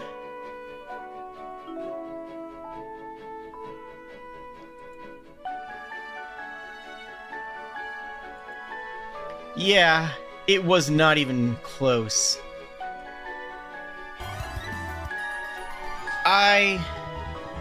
Whew. What do you have to... In the first episode of this Nuzlocke, and my first Nuzlocke ever. Impressive, not gonna lie, but really? I lost my entire team to the first gym, to a rollout defense krill Geodude that I just simply could not break. And I will admit now, at this point in time, I was playing it up a little bit. I made a bad switch that I knew was a bad switch, because I figured it would add a bit of tension. I didn't actually think I was going to lose a Pokemon. I thought I was going to just, make it a little bit closer. I didn't think I was going to get myself smeared across the landscape. I didn't realize how bad the rollout had stacked up.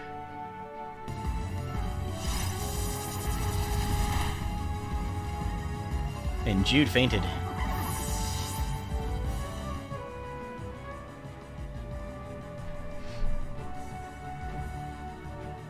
Actual Kobold reaction. You see what I mean about not having the emotion in that model? Kobold squeaking. Sad squeaks. The saddest of squeaks. Listen to me squeak sadly.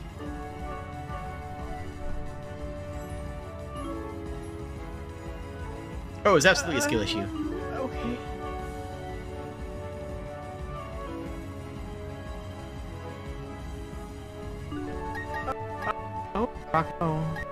I guess Blue Doof go? Don't worry, we can recover it. That. Oh my goodness. That shouldn't have happened. That shouldn't.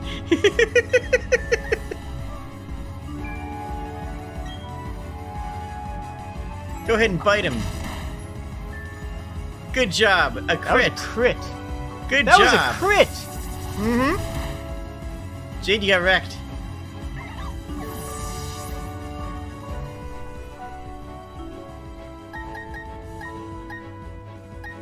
I got annihilated. That one, multiple claws.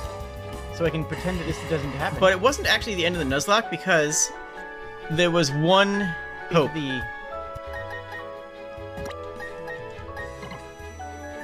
No, in I had we one catch Pokemon here. in my box which had not died.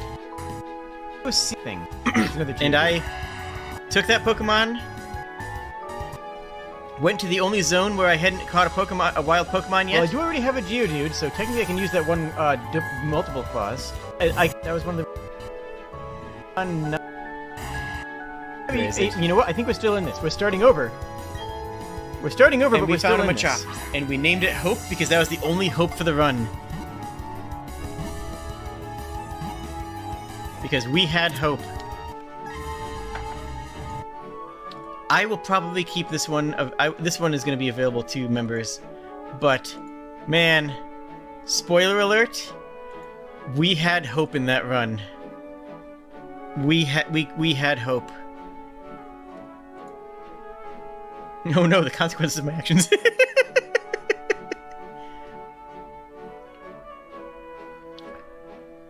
I also had the Kobold meme review with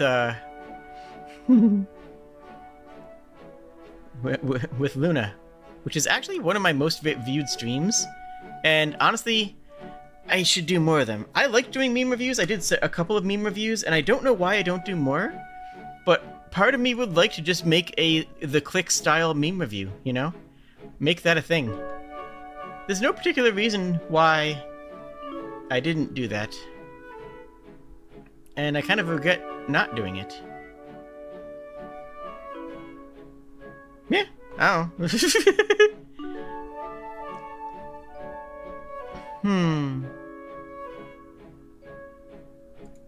And that's literally the first year of my VTubing.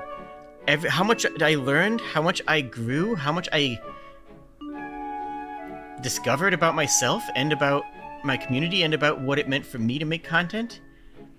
And that's most of what's going to be going away. Now that brings us up to Troubleshooter and Elden Ring starting. That brings us up to February of 2022, when the Elden Ring and Biomutant series started, both of which I think were quite good. And then following that, Final Fantasy VI, which is just a good series. Does it stream a Buckshot? I don't know. Also, you can see when I made my... When I actually made this, was right at the beginning of Final Fantasy VI and Elden Ring, which I still use to this day. And maybe I should change that, but I don't know what I would change it to. I do have something in the works for when I do my rebrand that might be an improvement. But... Oh, this is a new translation. Oh, Sapphire, yes. He's looking for his dance partner. Final Fantasy VI is such That a was good a game. complete remake. They added a whole bunch of... You were wonderful. Jam up your opera. I fully voiced everything. Everything in the In Final Fantasy VI, I had a unique voice for every single character, and frankly, well, I wasn't as good as I am now.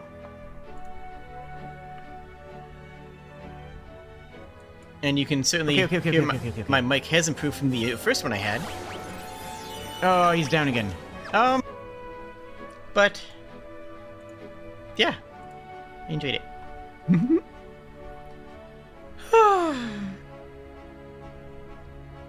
There are a ludicrous number of translations for Final Fantasy VI. Yeah, I like the Pixel Remaster one.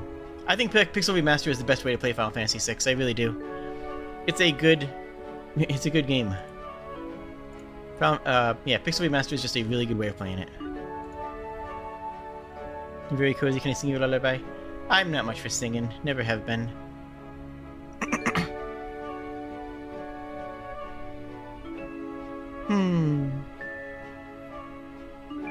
But yeah. That's most of the stuff that I'm going to be revising. That's the stuff that I'm going to be either pulling or privating. And then a few things like random Valorant stream from 2022. I don't think anyone's going to care about that, right? No one's going to cry. I'm not going to private Inscription because Inscription was such a good game and everyone loved it, and honestly I feel like that was a good vibe for me. I'm not going to cut the Swolecast. I'm not going. Don't worry. I'm not going to cut the Swolecast. What? Oh, right.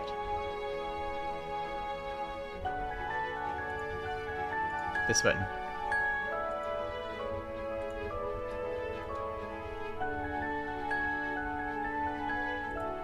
The Swolecast. Where I made this my loading screen.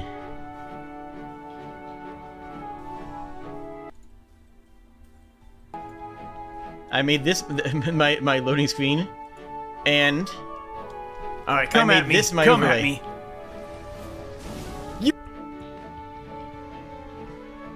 This was a fun stream, and yeah, this right here is actually the PNG tuber. Chad Powerton God, Chad Powerton actually. Oh, Chad Powerton actually came from Sniper. I skipped over that because I forgot that something actually interesting happened in that series. Chad Powerton is another good channel meme. Intentionally leaving the loading screen as just this, and just muting myself, with the loading screen taking up 2/3 of the screen. Yo, what is up? It's your boy Chad Powerton coming at you. This for the Swolecast. I tried to embody everything I could about bad Twitch streamers. You know, the absurd and distracting overlay, the overlay covering up the actual gameplay, not having any separate load screen, and just having this loading into it from here. Swolecast. The Swolecast. Yeah, I even soundboarded it. I even soundboarded this. I want that recognized and respected. I spent so much time and effort on this. Elden Ring. This really, unironically, is just an episode of Elden Ring. Today we are set up with pure strength. So let me tell you what happened. Okay, let me tell you what happened here, just because it's kind of funny why I did it. So apparently there's a boss at the beginning of Elden Ring that I missed. A little mini dungeon. As usual. And let us get into it. And I was wildly overpowered for it. I was just impossibly overpowered for it. But I missed it. It was just content that I wanted to do, you know? So I went back, instead of just going back and stomping it, I decided to go back and stomp it as Chad Powerton. It's just a small Groveside cave that I walked by and never found the entrance to. And I found the boss. We are swole. Let's go. Yeah. Chad Powerton, let's go. Let's do this. Come at me. Come at me. I never could growl then. Yo, look at that damage. Look at how huge we are. Look at that huge damage. Gains. Gains, brother. Intentionally face tanking here just to... And that's all you do it. That's all you need to do. Take down the boss. We need more. It was dumb. It was just a dumb bit. But I did it because I just thought it would be funny. What are you... Yo, what are you doing? Yo!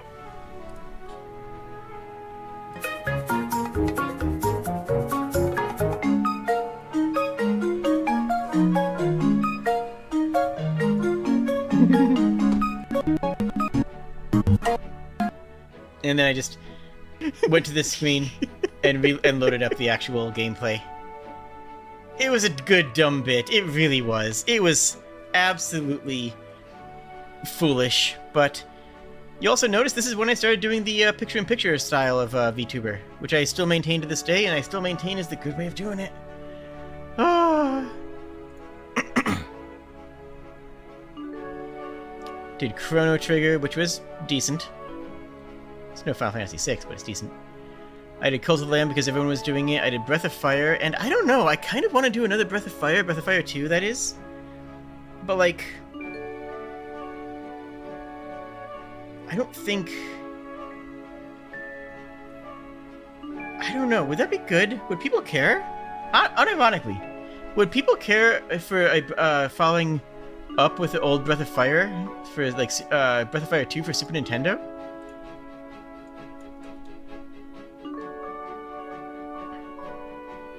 Like, is this a thing that anyone would care about? Okay, oh yeah, these the are Monkey actually Ball dangerous scheme. to us. Oh, when was Monkey Ball? Goodness. That was not a stream, that was an upload, actually.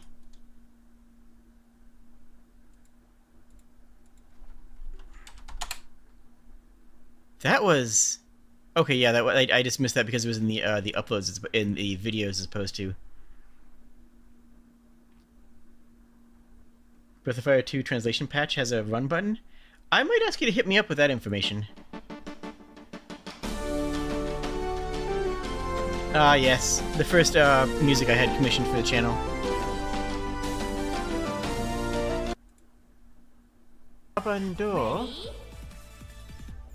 Babando. Sepa... Are? Are. I spoken in Kobold gibberish for the entire stream. I really should do that again. It was a lot of fun.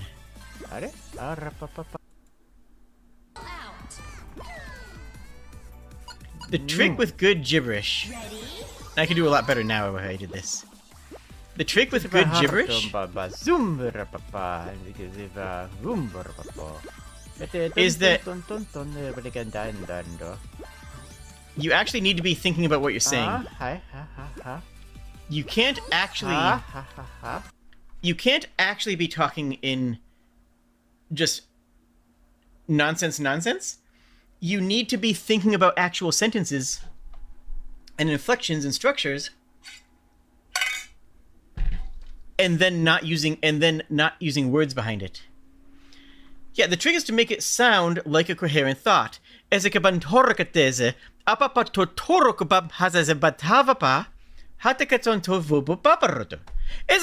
Esbeton sititeba, hesitita. Etiteka fata sondoroko pombo rapoba. Empete sin cantaina. Cantaina? Was was in bentaina? Ezekentaina. Ezekentaina harakatam hotorokota. You did not just have a stroke, just to clarify. And yeah, it's gibberish, but it's gibberish that I actually have a line of thought in my head. I actually do have brain thinks going on up there at that time. And that's what makes gibberish work. Gibberish is not something that is not just happa happa happa happa happa happa happa happa. No, that's nothing. No one cares about that. You need to make it sound like you're still talking. And you need to know enough about your own speech for it to make sense. It needs harikenta. It's a pentariketo for the guitari. And it's a bozanbada. It is a sounds of Zuba. It's a Zuba. It Zumba Hutuva. It sounds natural. It sounds like you're still saying words because in your brain you're copying the language inflection.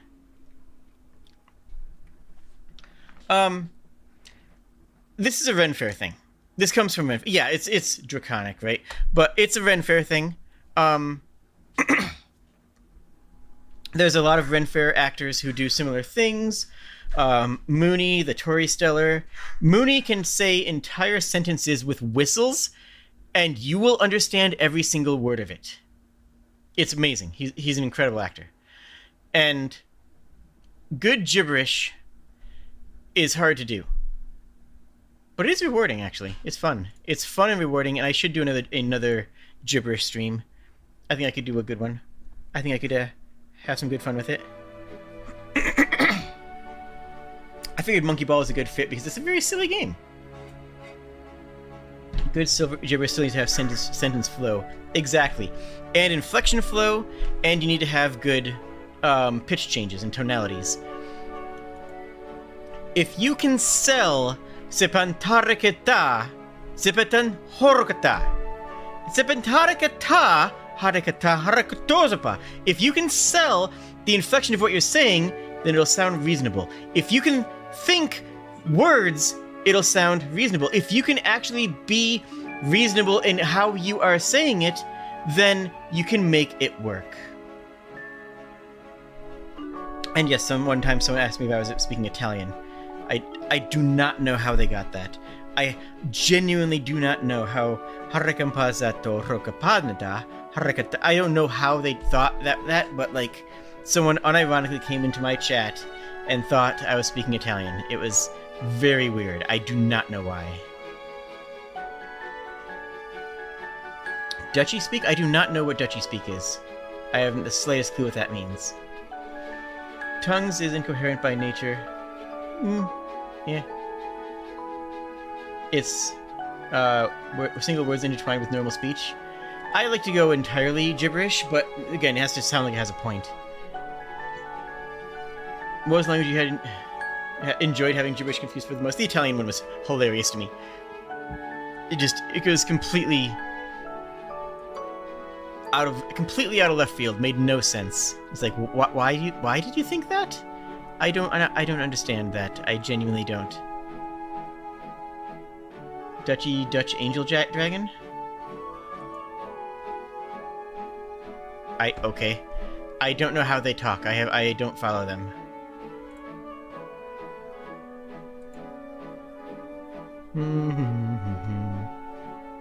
Oh man, Final Fantasy Legend 3DS, that ruined my childhood. That game absolutely shattered my childhood. I loved Final Fantasy Legend 3 for the Game Boy, not Color, not Advanced, not DS, for the Game Boy, the original one. And I loved it so much. I've played it so many times. And honestly, maybe I should stream that. Maybe I should stream Final Fantasy Legend 3. If I want to do another JRPG. You know what? That's what I want. If you're still watching, if you've made it this far, Raya Gesundheit. If you've made it this far, tell me if you want to see me stream a JRPG, and if so, which one? What JRPG, if any, should I stream? Or is that not the kind of thing you want? Like, let me know what genre you want to see me do things with. I do read the comments. I read chat as well. I don't often respond to chat when I'm streaming because, as you know, as I've said a dozen times, I'm streaming for the VOD. I'm doing live recordings. Most of what I'm doing when I'm streaming is basically a live recording for the channel rather than, you know, a stream the style of rather than a stream in the style of a Twitch stream. You know, I'm not here going, you know, hey, welcome to chat, Dragon Trinity, thank you for showing up today. Like, I don't do that because I don't like to watch that. I think that's annoying when streamers do that. I don't want them to call out everybody, you know, and talk to chat. I want them to play the game and tell me what they think about the game. So that's what I do. I play the game and I talk about the game. I focus it on, again, it's a Let's Play. It's not a regular VTuber stream, it's a Let's Play. But as a result, that's, you know, I'm not ignoring you guys. I do read your chat, and I do respond once in a while, but the best part of why I don't respond that often is because I don't like it when people that I watch do that. So, I don't. That's why I have chat streams. And that's why chat streams do better than anything else, because no one cares about what I want to make. People like to talk me when I'm talking, and I don't get it. It's weird. And Sapphire, I actually would like to make that a comment, because I can file the comments and see a list of comments, whereas that's gonna get lost in the stream. Like the comments, the comment in here is gonna get lost in the stream. Also, if anybody can make a post on YouTube, if you can go to YouTube and go to create post. Make a post and at me. Because I check that every day. Pardon. Because I check that every day. And every day there's no mentions for the past 4 months. And the one before that is a year ago. And half of them are anti-furry hate comments from that one guy that was harassing me for several months. Fun fact, I think they got banned because their actual account no longer exists. Now, they had like 16 parachute accounts, and I still see their posts every time I go to the comments section, go to the mentions section. But I think they actually got I think that their account actually got bonked. Might enjoy Unlimited Saga. Ooh. Again, put it in comments so I actually can see it. But any RPG would be sick as heck. I am playing Octopath Traveler 2 non-streamed. That is currently my non-stream relax game, and I'm loving it. I am adoring it, and I could have streamed it, but I just decided I wanted to play it for myself.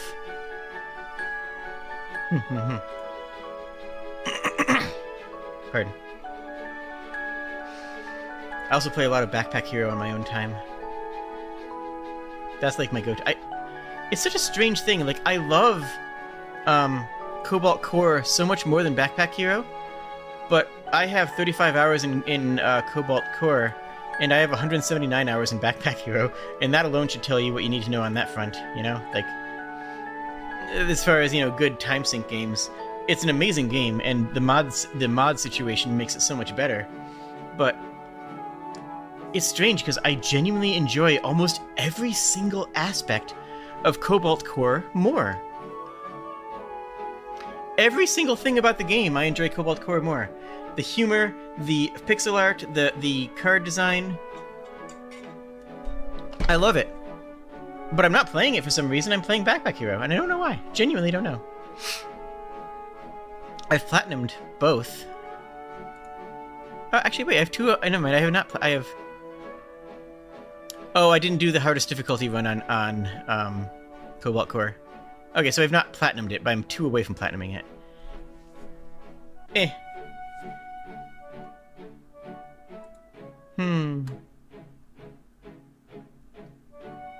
Also, I want to do more upload content. I've started doing some of that, which you've been seeing. The Lies of P series and the Dark Souls 3 series, both of which have been stalled right now because of my upcoming surgery, but both of which will be continuing. I do want to make Saturdays into a upload day. And when I recover from surgery, that's going to be the plan. That's going to be the thing. But again, I have a surgery coming up. I have a final project at work, a swan song at work. Then my job is going away, and I have to find a new job, and that's going to be like a whole thing. And then I'm going to have to, to perish. And well, perishing it takes a lot of time off your hands as well. So I got to go through all that. I don't know what the future holds for me, but it's going to hold this in some fashion, because this brings me so much happiness. This brings me joy and fills a need that I've had in my life for a long time that I didn't realize that I needed. So thank you for being here. Thank you for watching. Thank you for caring about me. Keep me in your thoughts. I'm fine. I like it when you think about me. Just keep me in your thoughts in general. You know, that's really what it is. Just think about me, please.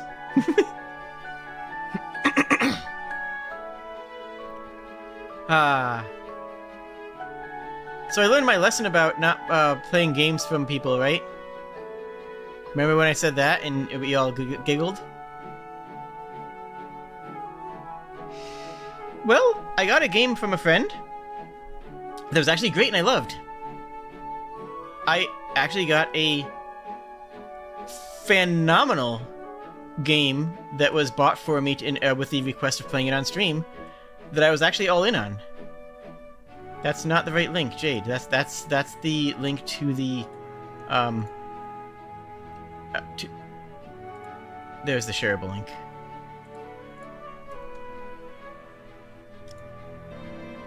And that was Live Alive. And that was even with my new model. A future bright, an heir, a steward worthy of his legacy.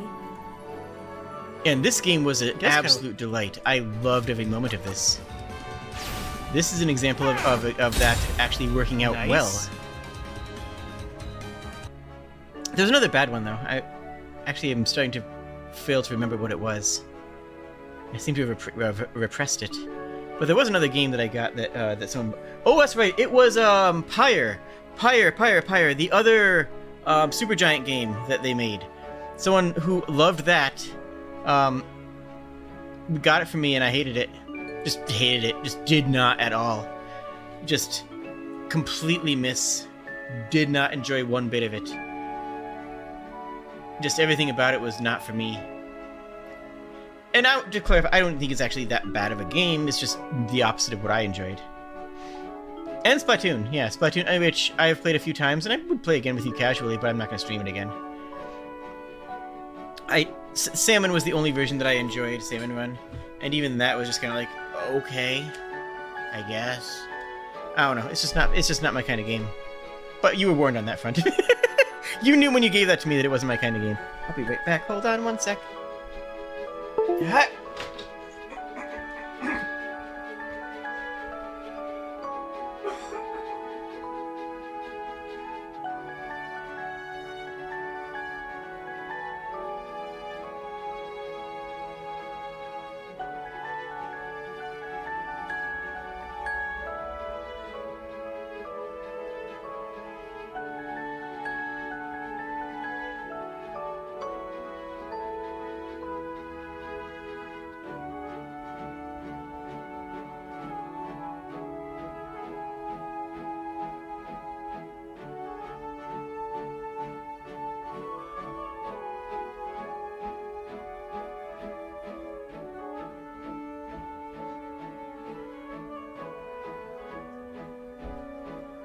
You know, you've all been waiting so patiently. You guys have been waiting so wonderfully and having a good time with me. I'm going to tell you a couple of secrets before we close out.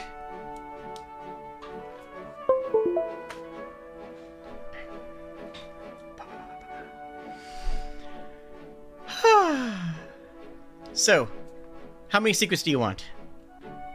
Give me a number. And if the number's too high, you won't get any. Actually, that's not true. I will still give you some. But 3 secrets. Perfect. Done. We have you will get 3 secrets. 3.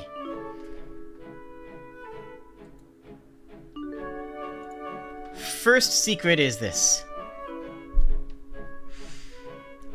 I will be making more meme videos in the future. That's something that I've done a few times, and it's always done well, and frankly, I am a meme lord. My Discord channel is peppered with memes, and honestly, I love my Discord. My Discord is so good. It's not a VTuber Discord, it's just a good community to exist in. People have found love because through my Discord. Multiple people have found romance and love through my Discord. My Discord has the best memes, it has the best community, and it has a whole bunch of weird people hugging each other. It's kind of strange sometimes, but it's still just a wonderful place. But I have memes on my Discord. And I plan on making more meme reviews.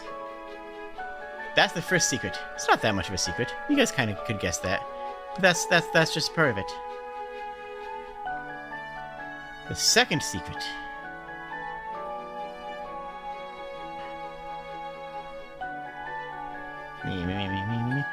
is I might be making a new channel soon. This channel is focused on Let's Plays, right? That's what I do. I make Let's Play videos. But what if I didn't? But what if that wasn't the only thing that I did?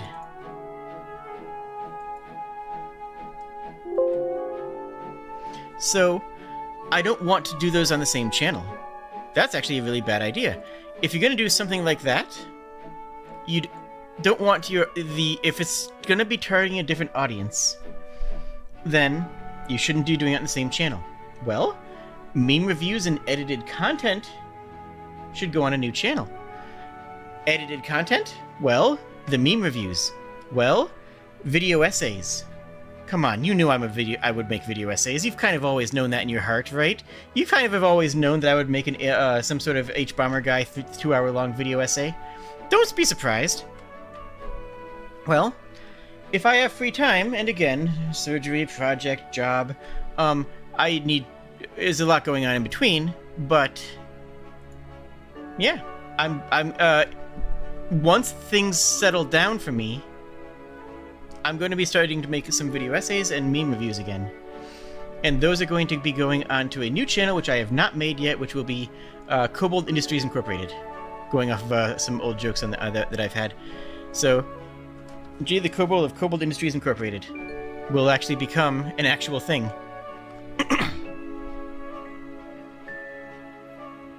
If my essays aren't 7 days... Raya, you know me. You know that they'll be long-form essays. I'm not going to make a 10-minute video. I don't think I could make a 10-minute video. They're going to be 3-hour-long deep dives into things.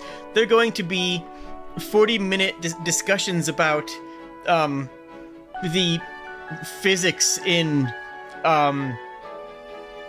Titanfall or something. No. They'll be long-form essays.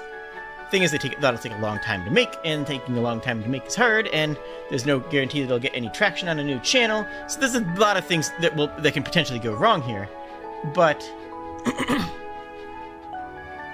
what evolution stone does the Jade used to evolve? Or they evolve based on friendship? I don't know. I just evolve with it when you give me enough estrogen.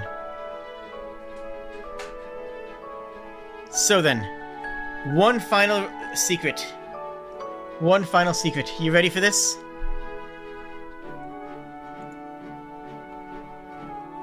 This is not anywhere close to done. It's still being worked on heavily. But this is a work in progress from the new outfit that's being worked on, which is being worked on by the delightful Luna. And, just because, you want to see it, there you go. The chest roll is actually being enlarged to being modeled after my own actual chest. Fun fact. I've been on HRT for a while. So, this is the preview of the new model. With more visible cleavage, more feminine outfit, and yeah, I don't know when it'll be done, but it's being worked on. There's also going to be a couple of other minor edits and tweaks that will be going along with it.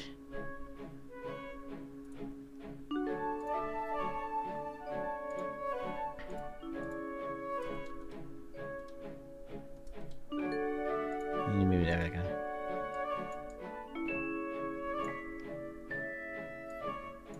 So more of a feminine look, and something that reflects me.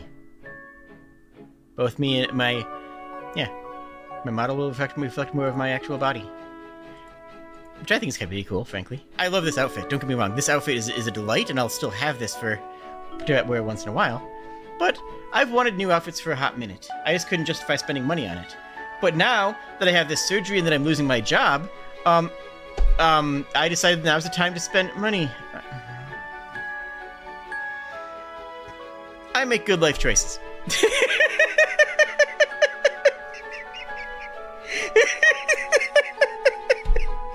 Oh my God.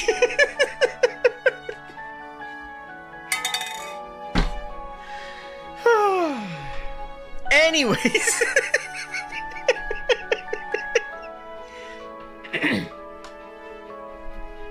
Hey, remember, if you want to see some of the old stuff, you'll have to buy membership now. And if you buy membership, you can also get emotes. Show off some of those emotes in chat. Like Buck just did. Thank you. There's some good ones in there. The outfit is great. Really annoying to animate, though. That's completely fair. I think the next one's going to be even worse. So, yeah, Whirlwind slam the membership button if you want to see some of the older stuff that might go away otherwise. Probably the first entire year is more or less going to be shimmying in some fashion or some way. Some exploding and some not. And, yeah, I'll figure out what my life is going to be. I'll figure out what I want to be when I grow up.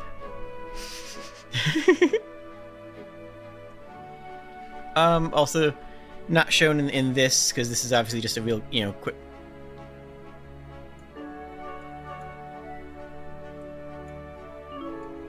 There we go.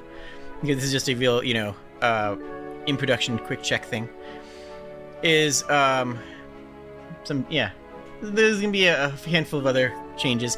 And this is the first time you're seeing my updated hands things. My hand fingies apparently are much better animated this stream. I think you could probably notice. Which is real nice.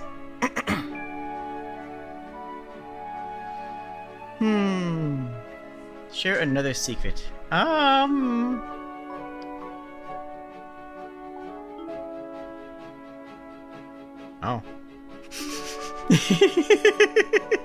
I kind of bundled the extra secrets into those three.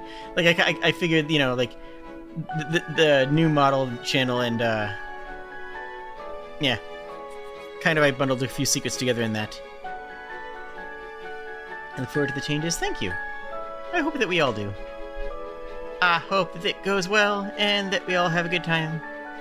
Because, frankly, I'll still be doing this because this is what I need in my life, in my brain, in my heart. This makes me happy and fills my heart with joy. My hands to the Vulcan. That's this one here? That the one? Yeah, I think that's the one.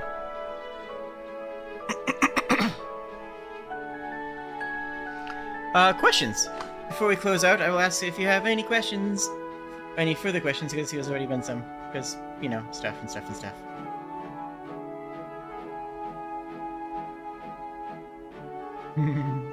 Where is your lullaby? I will link you one, don't worry.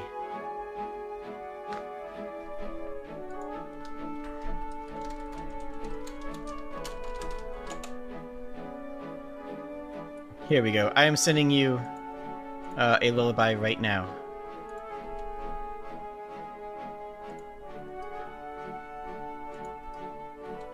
There. I have sent you a lullaby. Karaoke stream when? Unlikely. Karaoke streams, I don't feel comfortable with them. I don't like them. I don't like my singing that much in general. So, I just, whatever. Probably not going to happen on an official stream again. Though maybe in the Discord I might do one here and there. How did I get so cute? Estrogen and spironolactone. Why did I pick the colors and patterns that I did for my model? A lot of that was actually just done by Remexin. Like we were saying in the beginning of the stream, the original design from Remexin was mostly off the cuff of me saying, hey, I'd like a Kobold character. And she did a lot of the original work for it. Like, again, this is the original concept art. And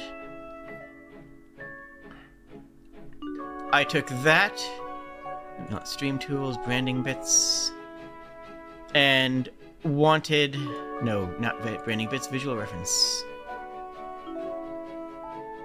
And I wanted this shirt with the flat collar and, well, it's what I'm wearing now. And yeah. She made something that roughly mapped onto that quite well. Oh yeah, the spikes just didn't look good on this model, on the 3D version, so they were cut from the design. But the original artwork, actually, let me get that back.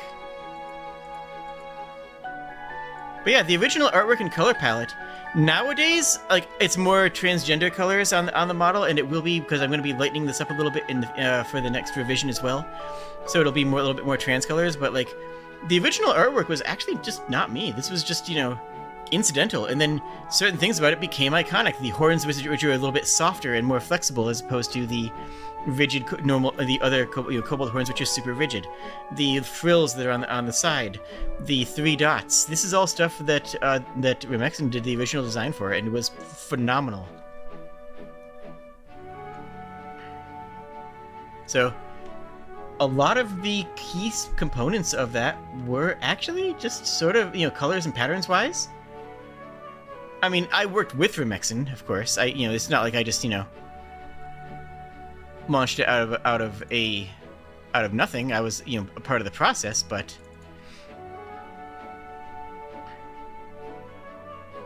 part of my original vision board. I'll probably find that, actually.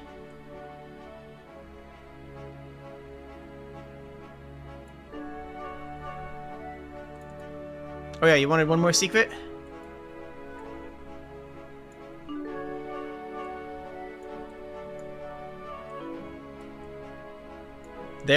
There's your other secret. That's my Renfair outfit. That's going to be one of the new outfits that I'm going to have. That is my actual IRL Renfair outfit. On a mannequin, obviously. And that's going to be roughly what my new outfit is going to be designed based off of. So there's another secret. Here it is. Here is my original vision board for Jade the Kobold of KoboldIndustries.com. This was the origin of what I gave Remexen for her to make the original draft.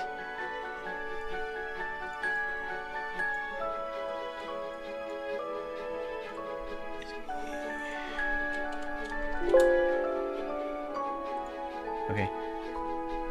Design, skin might not translate well to Live 2D and ended up working pretty well in Live 2D. Slight smile on the neutral expression. Still has it. Still have it. Tunic of the medieval clothing with some sort of head ornamentation since there's no hair or jewelry, which we decided just ended up not really fitting. I kind of would like to go back and revisit this idea someday, but... Oh yeah, Sork was the original artist. The original artist for these two is Sork, and that's what made me decide to be a kobold to begin with. Was I was browsing Twitter and came across Sork arts.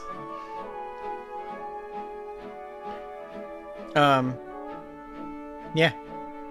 Soft snoot top, which was very difficult to make in Live 2D. That was yeah, that was how to do.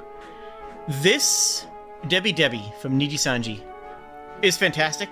She's still a fantastic streamer. Or they're still They're still a fantastic streamer. Nothing but respect for Debbie. They were a big inspiration. That was why I decided I wanted a non-human character. Again, not a furry at the beginning. Debbie, if you looked at any of the Niji Sanji Japan collabs, Debbie stood out by being non-human. Just their existence changed the nature of everything, and they stole the show just by being in there. It was great. They're fantastic. I keep on saying she because they kind of used to, I don't know, they go back and forth sometimes. I don't know. But Debbie's a delight. Big love for Debbie. And that was, yeah, part of the initial goal. I already had this background. This was before I had the Dragon Last Dream backgrounds.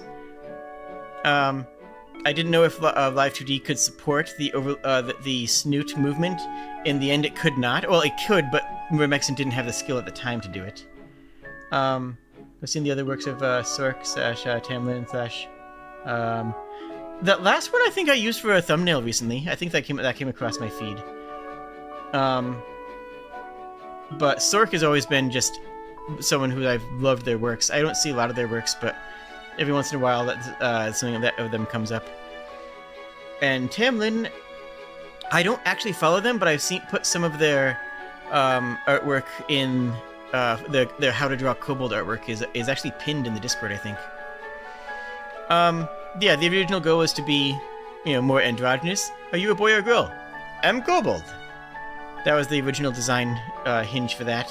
I've since become less non-binary and more feminine. I am still non-binary.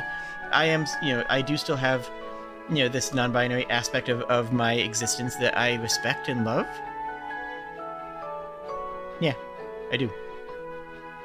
And then just this energy. I want to be an adventurer, class. Kobold! This is just a great mood. It's just, so this was the original design spec that I gave to Remexin for me, for the original Jade the Kobold. And then I combined that with this shirt, this specific bandolier, and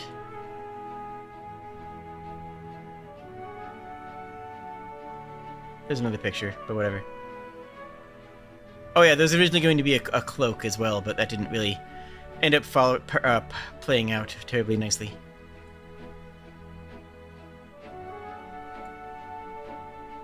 I also always, and still for the record, I always wanted... What?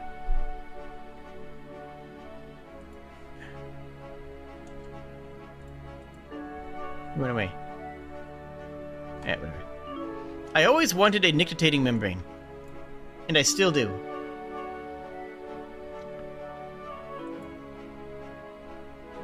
Where is...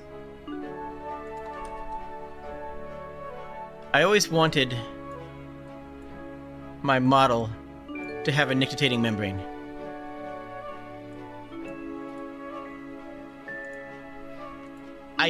And I still do. I still want that. In addition to the regular blinks, I wanted to have a blink that came in from the side like that.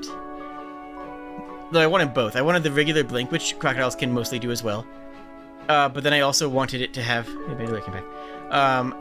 That as a separate one. Never got around to it. Never got around to making that a function. Maybe I will at some point in the future.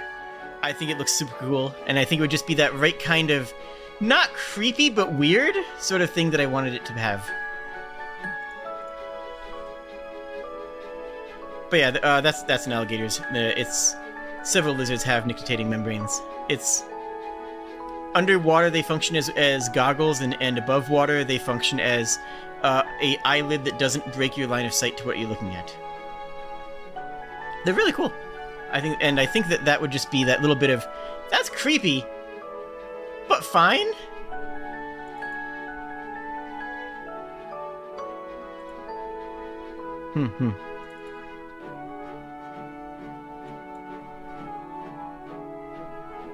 Humans used to have those, but they turned into tear ducts. Oh, that makes sense. That makes sense. I didn't realize any. Do any primates still have them? Actually, don't know. I would think that some primates would have them. What flavor are their potions? Oh man, we discussed this at one point, and I don't remember. One's an invisibility potion, in case I need to escape somewhere. And one is intentionally something that's really, really mundane. Like, it's like, oh, two of them are magical, and then one of them is just, like, mustard. Yeah, that's right, this one's just mustard. So it's two... I don't know why I'm raising myself up when I should be raising the model up. So it's two magic potions, one of invisibility. The top one's invisibility, and the bottom one is just mustard. And the middle one... She's estrogen, that's actually very funny. You know what? No, that's canon now. That's now canon. It's an invisibility potion, mustard, and estrogen. That's just correct. Girl DM has mayo? Really? When did she do that? I don't know. I'm familiar with Girl DM, but I don't actually watch her. Camels, polar bears, seals, and aardvarks have full nictitating men. Nice! That's awesome.